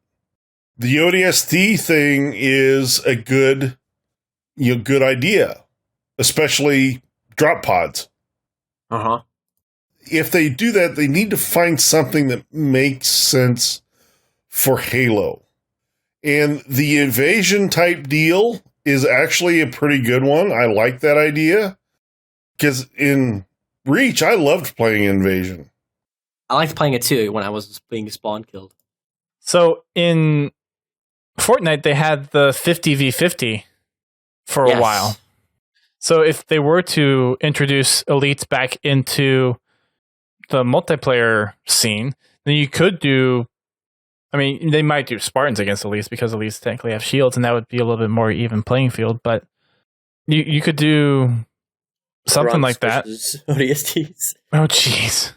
The demon. Well, the demon is just the ones in armor. Chief. Yeah. Yeah. But ODSTs do look like demons. Sometimes. Nishums. I think there's a way for Halo to be a battle royale, or to have a battle royale variant on it. Yeah. I think there are ways to do it. It's just how creative they get with it is, I think, will make or break it. Yeah, but I'm all for it. Oh yeah, at the end of the day, I'll play it. I know there's a lot of people who's like, no, don't waste the time on trying to do what everyone else is doing, but I mean, I don't play PUBG because you have to pay for it, and I play Fortnite, and before I picked up Lego Dimensions, I was playing Fortnite almost as often as I was playing Halo 5. Yeah, I was playing Fortnite for a hot minute. Like, it was just nonstop. And I mean, there are plenty of mechanics within Halo that you could piece together, like the drop pods, like doing elites versus humans, doing the requisitions, doing the ordnance, having the Pelicans drop in crates or vehicles or something like that. There are elements within Halo that you can tool together to make some kind of battle royale game mode within the Halo engine. The other question is whether or not the networking code could support it, but if it could be done in PUBG and Fortnite on Xbox already, why can't you do it with something like Halo? I guess it just depends on the engine and its scalability. But we'll find out, I guess. I don't know, what else could Halo Infinity be? I mean, those are the three things that really come to mind for me. It's either they're dropping the numbering system, it's another sideline title compared to the mainline series, or maybe something crazy like a Battle Royale or something that's specifically multiplayer related. Or maybe it is Halo 6 and it's following the Infinity, because the last thing that we saw really in Halo 5 was the Infinity running away. So maybe Infinity is like the last hope of humanity against the created. You call it like the Pillar of Autumn, or like the Forward Unto Dawn was in Halo. Well, and I guess Amberclad in Halo 1, 2, and 3. You know, each of those games had like a main ship where like everyone was communicating from. So that could be like the kind of focal point. Maybe. I don't know. I think that the name itself and the rumors and leaks, it's not that I'm having a hard time believing them. I want to say it's more like a code name. I don't know. I just think Microsoft has kept Halo secrets pretty tight. And like, I mean, how many of us knew about the Master Chief Collection? I can't remember. That was a while ago. I don't recall any like leaks on that. I mean, Halo 2 Anniversary was talked about maybe, but they had confirmed like a while ago. They said like, oh no, we weren't going to do it. Right. And then they did it. But then again, maybe at the time it wasn't actually, well, because we know that now the Halo 2 Anniversary was kind of also rushed as well. Well, Master Chief Collection in a sense. It was more supposed to be just a Halo 2 Anniversary, and then it turned into a big thing. So I personally don't know. I want to go in with zero expectations and just be surprised regardless. Well, regardless, there's going to be some type of Halo news. There's going to be just going to be Halo. They just showed, what about the TV show? Yeah, I don't think they'll talk about that at E3. Not again? No. I think there's a possibility for them to touch on it, but I'm not feeling them talking about it at E3. We're still working on it. Oh. That was announced at a time where Xbox One was like the media center of your home entertainment system. It was really geared to like have a lot of TV features and whatnot. So I wonder if just a shift in more, with Phil Spencer being the head of Xbox now, has that stuff been dialed back? Probably. To focus more on gaming because, that's what the Xbox really is. Well, I mean, they've basically shut down their media group that was originally going to be responsible for all this, video media. That's right. I remember they had a documentary. Was it for the E.T.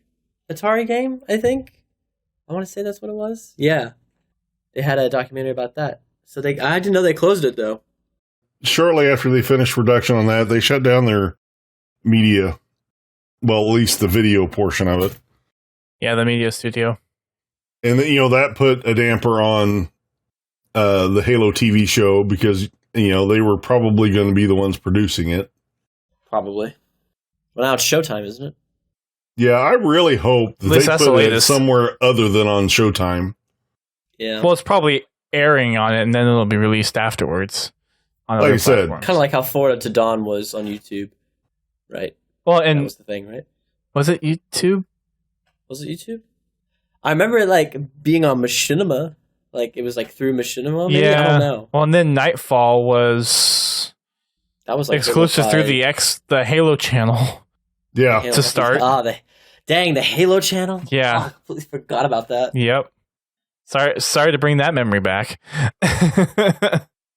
Oh, and just so people understand, I'm not hating on Showtime. I just don't want to pay that much for TV. Right. Don't want to have to subscribe to it. Yeah, I think they definitely abandoned the Halo channel project there. Yeah. There was some potential behind it, but it was cool. It just was so buggy and unoptimized. And they had the terminals like load through it too, and it took you out of the game. Yeah. Yeah, that was one of the big annoyings for me. Is the fact I had to go somewhere else to watch the terminals. Like I just want to watch them in game, like Halo, like all Halos had. That's probably the only reason why the app still exists is because it's a core piece of the Halo 2 Anniversary game. Yeah, pretty much. Well, it's also integrated with Halo 4 too. It's the only place you can go watch the terminals for Halo 4 now as well. Where can you watch Spartan Ops story stuff? In Halo 4 or I can't remember. You couldn't do the terminals through the game on Halo 4? No, you had to unlock them in game and then go to Waypoint at the time to watch them. Oh, and they moved them from oh, that's right. And then they moved them from Waypoint to the Halo channel. They had a Waypoint app. Yep. That's right. I remember that the Halo 4 had a Waypoint app, and that had a bunch of Halo Reach stuff in it too. Whenever I launch up my 368, I always go into the app and just see if anything has changed. Because I think the rank still tracks the achievements. Yeah, I went into it recently too, like a couple months ago, and it was still updated. But I don't know, anything. I think this year in E3, just the whole conferences in general, it's going to be big. I think we're going to look for another exciting year. Because, I mean, I haven't been excited for an E3 since 2014 when Master Chief Collection Halo 2 Anniversary was announced. Like, that was some serious hype. Yeah, we're overdue for it for sure. I guess, one of the other questions I've been thinking about is the direction of Halo's art style, because you now have, I don't know if you guys know this, but Jeremy Cook was the art director on Halo Wars 2. Mm-hmm. He's now the lead art director at 343 Industries. So he's the lead art director? I believe so. If you look at his art station, at least. Let me do a quick look here. So I don't look like a fool on stream. No worries. I can hear that keyboard. It's a Model M keyboard from 1993. It's the best keyboard ever made. The good old IBM Model M. Yep. It's just so satisfying. Hold on, let me mute myself while I type this out. That has a PS2 port on it, doesn't it? Yep. Yes, it does. Oh, jeez. Oh, dang. Showing some age there. You know what the sad part is? There's a company out there reproducing the keyboard. Yeah, there is. It's probably using USB now, though, right? Yes. Yeah, it is using USB now, but this is like the actual original that I was able to purchase off of Reddit, and it's great. But anyways, back to the topic. Yeah, on his Twitter, Jeremy Cook at Jeremy Cook 3D says art director at 343 Industries / Halo Wars 2.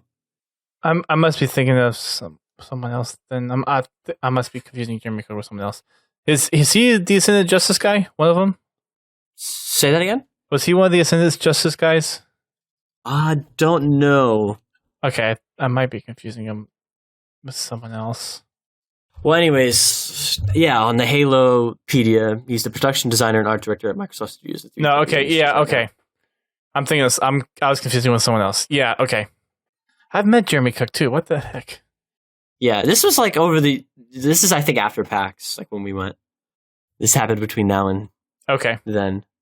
Gotcha. So yeah, it's very recent news, and you have what's his name, the Halo 5 Forge lead? Tom French. Tom French. He's the multiplayer lead now. Yep, I knew that. Do you think we're going to see a mixed art style like that was presented in Halo Wars 2? And if so, would you think that would be received well? A mixed art style within the game? Next well, like, Halo game? You know how Halo Wars 2, like, it presented an art style that was mixed between Bungie and 343?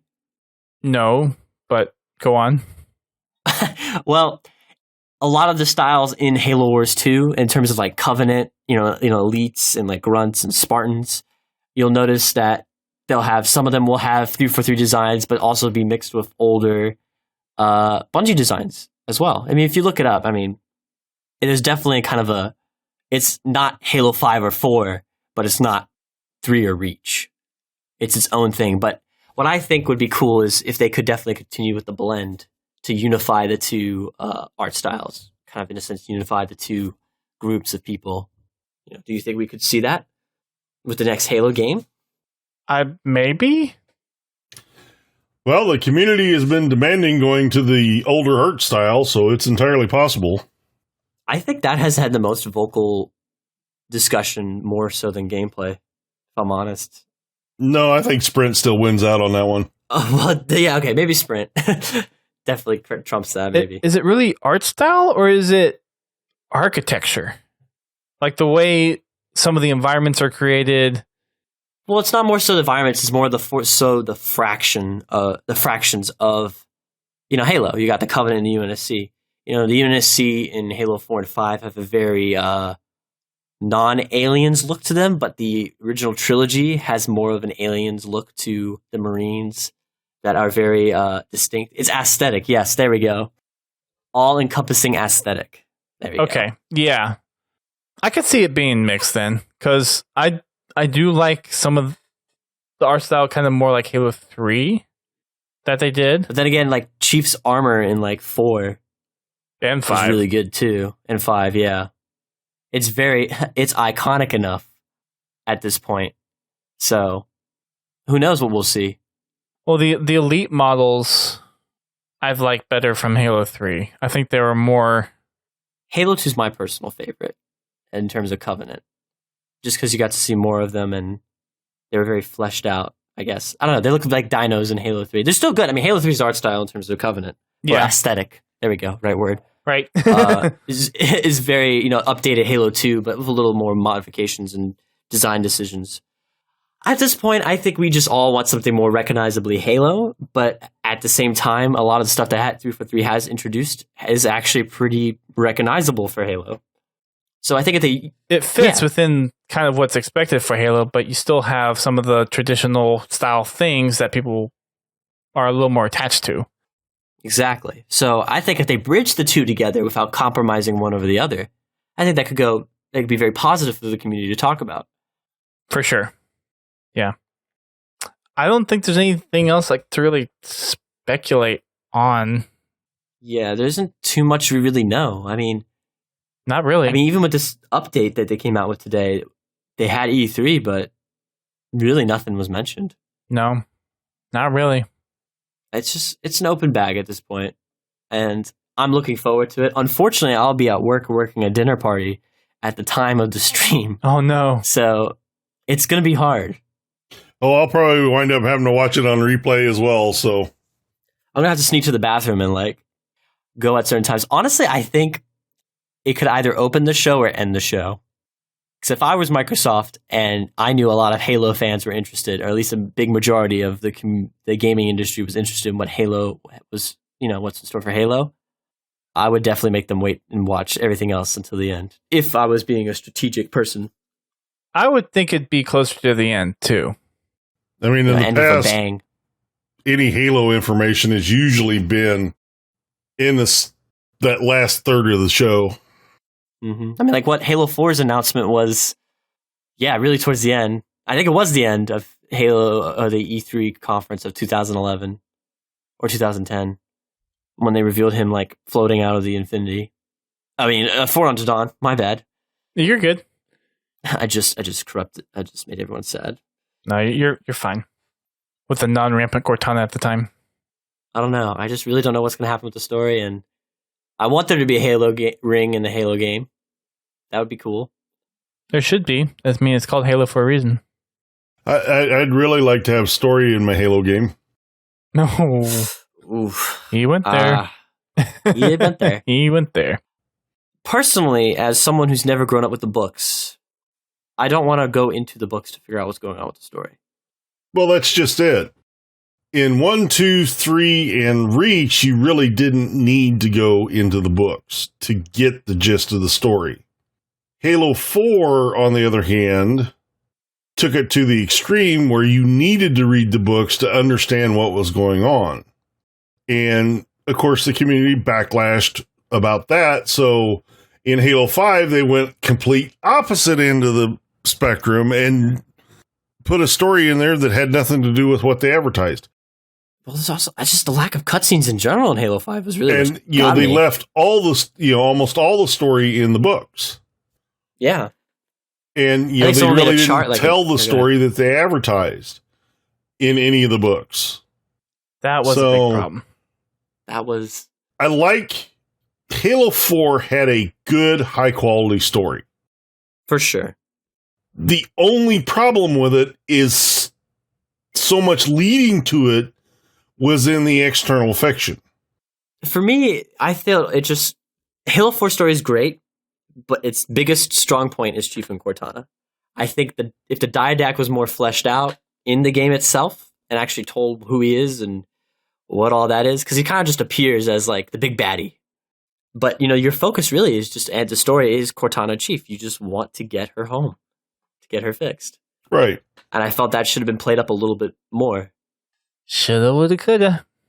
Well, we're going to see, guys. We're going to see what happens next. I mean, with the recent, turnarounds in communication and transparency and, the promotion of some of these guys that worked on, parts of the Halo games that were very successful in the recent years, I have faith. I think we'll see something good. And Frankie put out a tweet, I think it was Frankie, saying that there is something going to be shown off at E3 that he is super excited for. Oh, did he now? Earlier this week, I think. They're adding another 700 pieces to Forge. Oh. Oh, yeah. I'm also thinking we might get some more talk of MCC updates during E3. I was thinking around the same, yeah. So I have a feeling it's going to be a Halo 6 reveal. or a campaign teaser trailer kind of thing, with maybe a beta announcement. Whatever this Halo Infinity is, maybe as a separate game, or maybe that is the next game. And then I'm guessing they'll probably touch on MCC. It's just crazy. Like, we really can't think, like, what's next. You know, like with Halo 4 ending, we kind of like had a conclusion that was satisfying. But at the same time, we're like, well, what's Chief going to do without Cortana? And that was like a genuine thought of like, wow, would be interesting to explore. But now we just got like, she's got a Halo ring. What's going to happen? And it's a rampant fragment too. Yeah, it's a rampant fragment. Does that mean real Cortana's out there somewhere? Is there going to be a big battle between Cortana versus Cortana? There's a lot of loose threads that was introduced in Halo 4. A lot of loose threads. And then they just killed Jewel Madame in the first part of the game. That was stupid. The character you built up. That was almost cat death stupid. Oh, we don't even talk about cat. We don't even want me to go on about Reach because it's not good. But yeah, it's just like you killed off the guy that was very interesting, you know. And then the Janus key. What happened with that? Exactly. Well, that was actually one of my huge things. So, spoiler: they addressed it in the comics. Oh, it is the comics, right, GT? Yeah, they addressed it in the comics. They addressed it in, was it Escalations? I think it was. Yep. Like in, was it the third or fourth series? Yeah, it was later on in the series, I think. Man. So if you want to figure out what happened to the Janus key, I don't really know what to say. Because it's no longer a part of anything now. Now what happened with the librarian, you know? Well, in the Gaius, or GS, or however you say it. I don't even know. Gayish. Gayish. At least that's how they say it in the audiobook, so. What happens with the Spirit of Fire? Will they meet up with the Infinity? That's at least recent. That's recent, yes. But I've been dreaming for the Spirit of Fire to like meet with the modern like UNSC, because then in that way you can reintroduce the old designs. I think in the next game the Infinity is going to show up at the Ark. If this game is basically Halo 3 2.0, Battle on the Ark. We saw with Halo 5 you got to play as Locker Chief. I mean, they definitely took inspiration from Halo 2.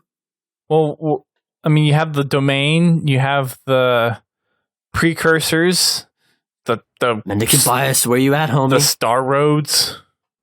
That's going to haunt you for the rest of your life, isn't it, Dust? Yes, it is. Yes, it is. I need to reread that book and try to understand it better. Or just ask CIA to explain it to me again, because I know I've asked them before. And do you remember the hype about when the Flood was in the comic, that the Spirit of Fire, like, cryo bay? Seriously, the Flood is a great aspect of the Halo universe. I don't know why a lot of people don't like it. Well, I think it comes down to gameplay, because they're just like zombies and they don't provide interesting gameplay. But at the same time, the Flood is a concept. The combat forms don't, but they drove story through the first 3 Halo games. Yeah, and I mean, who can forget the surprise reveal at the time with Halo 1? Like, there's like a zombie kind of aspect of this game that I totally didn't know about. Yeah.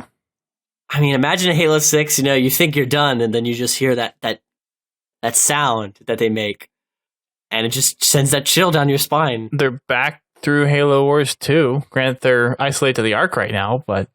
They're isolated to the Ark, yeah. But what happens if somebody like, oops, I opened the whole shield again?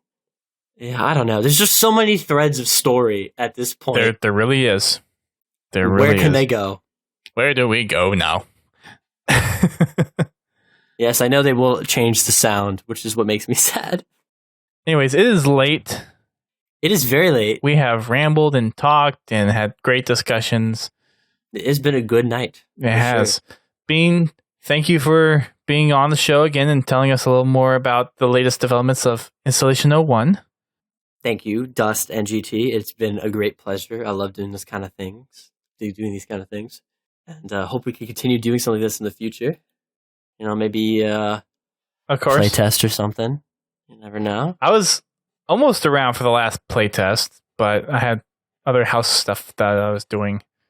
I mean, I think, you know, in the near future, you know, we just gotta get a lot of polish done before we're satisfied to say, okay, new video. Now we can let the community come in and touch a few things. Yeah, now they can see what we've been really working Exactly. on. The behind the scenes. Exactly. But yeah, no, it's been really great, guys. And I definitely enjoyed tonight. And thanks for everyone who stopped by to listen to me ramble about my dumb fan game. And tell everyone all your social plugs for IO1 and personal ones that you want to throw out there. Yeah. I mean, guys, these guys are great to listen to and talk to. I think if you listen to Podtacular once a week, just get some really good insight on life in Halo. Talking about your plugs. Oh, my bad. But I appreciate the gesture. No, yeah. Just go out there and just go through my plugs. I don't know where to go from there. But yeah, no, guys, I really appreciate it. Well, we are happy to have you over here. Again, check them out. Check out the forums, and they have a Discord server that you can join, and there's a lot of chatter over there. We're actually using their Discord server tonight for this, for our little crisp chat. audio. Yes, crisp audio makes for a lot better podcast. And you all have a crap load of members. We do. Let me check real quick. Just want to... So you have over 2,700 that are online. Yeah, we have... online. And then offline, you have... almost 900. Almost 6,000. So you have almost 9,000 people on your server. Yeah. It's pretty great. But yeah, share the link, you know, let people join up. Just talk about it. Just talk about something positive, you know, something that, you know, that you guys can play and test out eventually. Yes, please. Positivity. Please. Halo community, positivity. And constructive feedback. That's all we ask for. Yep. Constructive feedback and good vibes. For the Podtacular side, you can find us over on Twitter, Facebook, Instagram, YouTube, Twitch, Mixer, Xbox Club, Spartan Company. I think that covers most of it. If we have it, just search Podtacular and you'll find it. We have our streams that we do every week. Thursday is our podcast stream, which we've been currently doing on Mixer exclusively at 8:30 p.m. on Thursday. We will be wrapping Twitch back into that, so we'll be simulcasting because Twitch has the near instant streaming integrated into their platform now, I believe, for all streamers. So we are going to be co-streaming on both of those platforms now, Twitch and Mixer, in the coming weeks. So you can dive into that a little more so you have a little bit more variety in which platform you want to go to.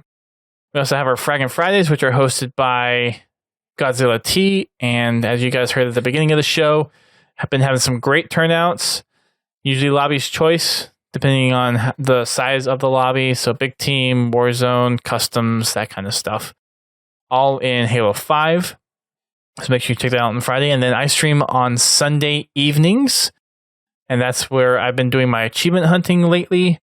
This coming weekend, we're still working out logistics. I need to talk with GT. We may be doing a post-Xbox conference podcast on Sunday to talk about the press briefing, or we might do it very early in the week, so we kind of stay up with the news. So we'll give a little more information about when we're doing that on our social media platforms on Twitter and Facebook and Discord. So make sure you're tuned in, and we will let you know when we're doing our next show, and it will be live stream. It just will be before Thursday. So might not be doing the achievement stream, but might be doing the podcast instead this coming weekend. But normally we'd be doing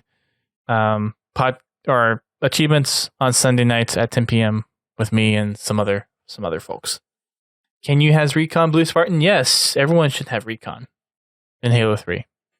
And gotta email Bungie. They'll give it to you if you do. Right. Yep. You can also check out our podcast network. We're part of a network of gaming-specific shows, including Guardian Radio, Critscast, Podcast 76, The Learning Cliff, Work in Progress, and How to Murder Time. You can find out more about each one of those shows over at TheChunkierBean.com.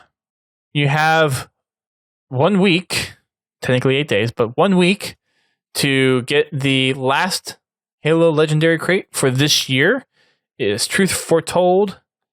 They also revealed the Prophet of Truth figure a couple of weeks ago. And if you go to podtacular.com/loot crate and then use code Podtacular at checkout, you'll get $3 off of your crate. They haven't mentioned anything about a year 3, but then again, they haven't mentioned anything about not doing a year 3. So it's likely that we're going to see a third year of legendary crates. I will be doing a video, hopefully, of the full year sometime later in the summer. I still have the video I did for the first year. I just never edited and posted it. So that'll be extremely, extremely, extremely late. But better late than never. Maybe. You can check out our Spartan company. Podtacular.com/company will take you over there. We have one slot available for those looking for the Achilles helmet, but I probably need to go through and prune some stale members. So we do have some space for you to join up if you would like to help us get to Achilles. We still have our Kill Marines commendation being at the lowest, level 4 out of 5. We are very, very, very close to getting this one to level 5. We still need another 264, which isn't too bad. I think within a couple of weeks, we'll probably get that one up to level 5. Then the closest 2 level 5s that we have are still the quickly kill 3 or more enemy Spartans, and that's another 575. And then hijack a vehicle or skyjack a flying vehicle. We have another 182 to go. That'll be it for the show tonight. Again, thanks to TheChunkierBean for coming on over from Installation 01 and giving us an update. Thank you all for tuning into our live stream, for those that did, and for downloading the show. Please review us on iTunes and Google Play. That way our podcast stays relevant to everyone looking for Halo content and podcasts. We will be reading some of the reviews on the show here within the coming weeks. Once we kind of get a little bit more traffic generated on those platforms. And that will be it for this very long episode.